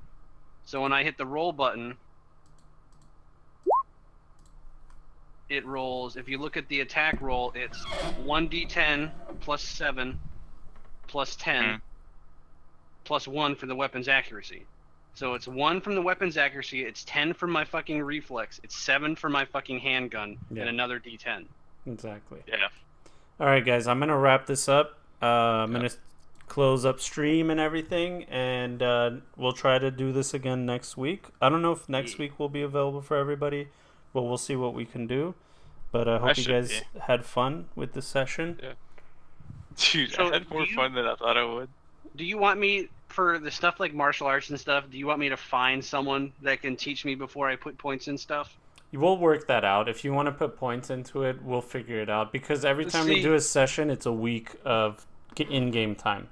Because I want to put like 2 points into judo because, cop training and stuff like that. Sure, you Cops- can just say Cops that. know hand-to-hand combat and like judo and shit. Yeah, you can With- say you learned that in the academy. With with martial arts, my thought going in was I put 7 into martial arts, but it wanted me to put it into a specific martial art for the character sheet. Yeah. You have to pick. Yeah, you have to pick a specific And martial art. but I picked judo just because my guy's nationality is Japanese. Yeah. But the self-defense force has a whole. It's like Krav Maga. It's a then system take- of martial arts. Then take the 7 points out of judo and put it into karate because Yeah. traditional There's an Shotokan extended Japanese list. karate. There's an extended list. Hold on. Cyberpunk 2020 martial. Yeah, see, I re-added it in the character list. I thought I'd do it, Here. but it did not take. That's the master martial arts list. So look through those, and you might see the one that you like. All right, back down to 3 IP. I put 2 points into judo. All right, guys. I'll see you later. Thank you so much. cash? How much cash money? You Yeah. forgot to tell us about Oh payment. yeah, that's right. Okay. I You can't guys, put it. you guys are gonna have to role play that to barter. Oh yeah, So you want to do that next? You want to do the role play next session, the beginning of next session, and we play for us to handle dude meeting us at the Wet Rose. Yeah, let's do that. He'll meet us at the Wet Rose at the beginning of next session, and then if anybody of the other players are there to show up, we'd be like, hey, meet us here. They won't get paid for this job, No. but they'll be here for it, and they'll be like, hey, this is the rest of our team. This is what we got. Frankie, if you ever need anything, just let us know. And That's if we it. need anything, we'll let you know. That's it. And you guys made a connection in the mob. You made a connection. Okay, and, so stuff like in the that. character sheet, Actually, instead of putting points into judo, can I buy a contact? Buy a Can I contact. Can I like put IP towards purchasing, like getting a contact? Like, can I make Frankie a fucking contact I have? You don't need to put IP in that. He's your Is there a contact. skill for that? No, there's no Oh, there's no skill. skills for No, that. no, that's Oh. just role play. You know him. Okay. Now you know him. You did a favor for him. You know. Yeah. All right, guys. sidetrack. I'll see you guys. I have to wrap it up. Yeah, in the character sheet, Krav Maga is on. See you guys on stream, by the way. I'll see you guys later. Thank you for watching. If you're on YouTube as well, thank you for watching. I love you guys. And we'll see you next time for our next session. Bye-bye.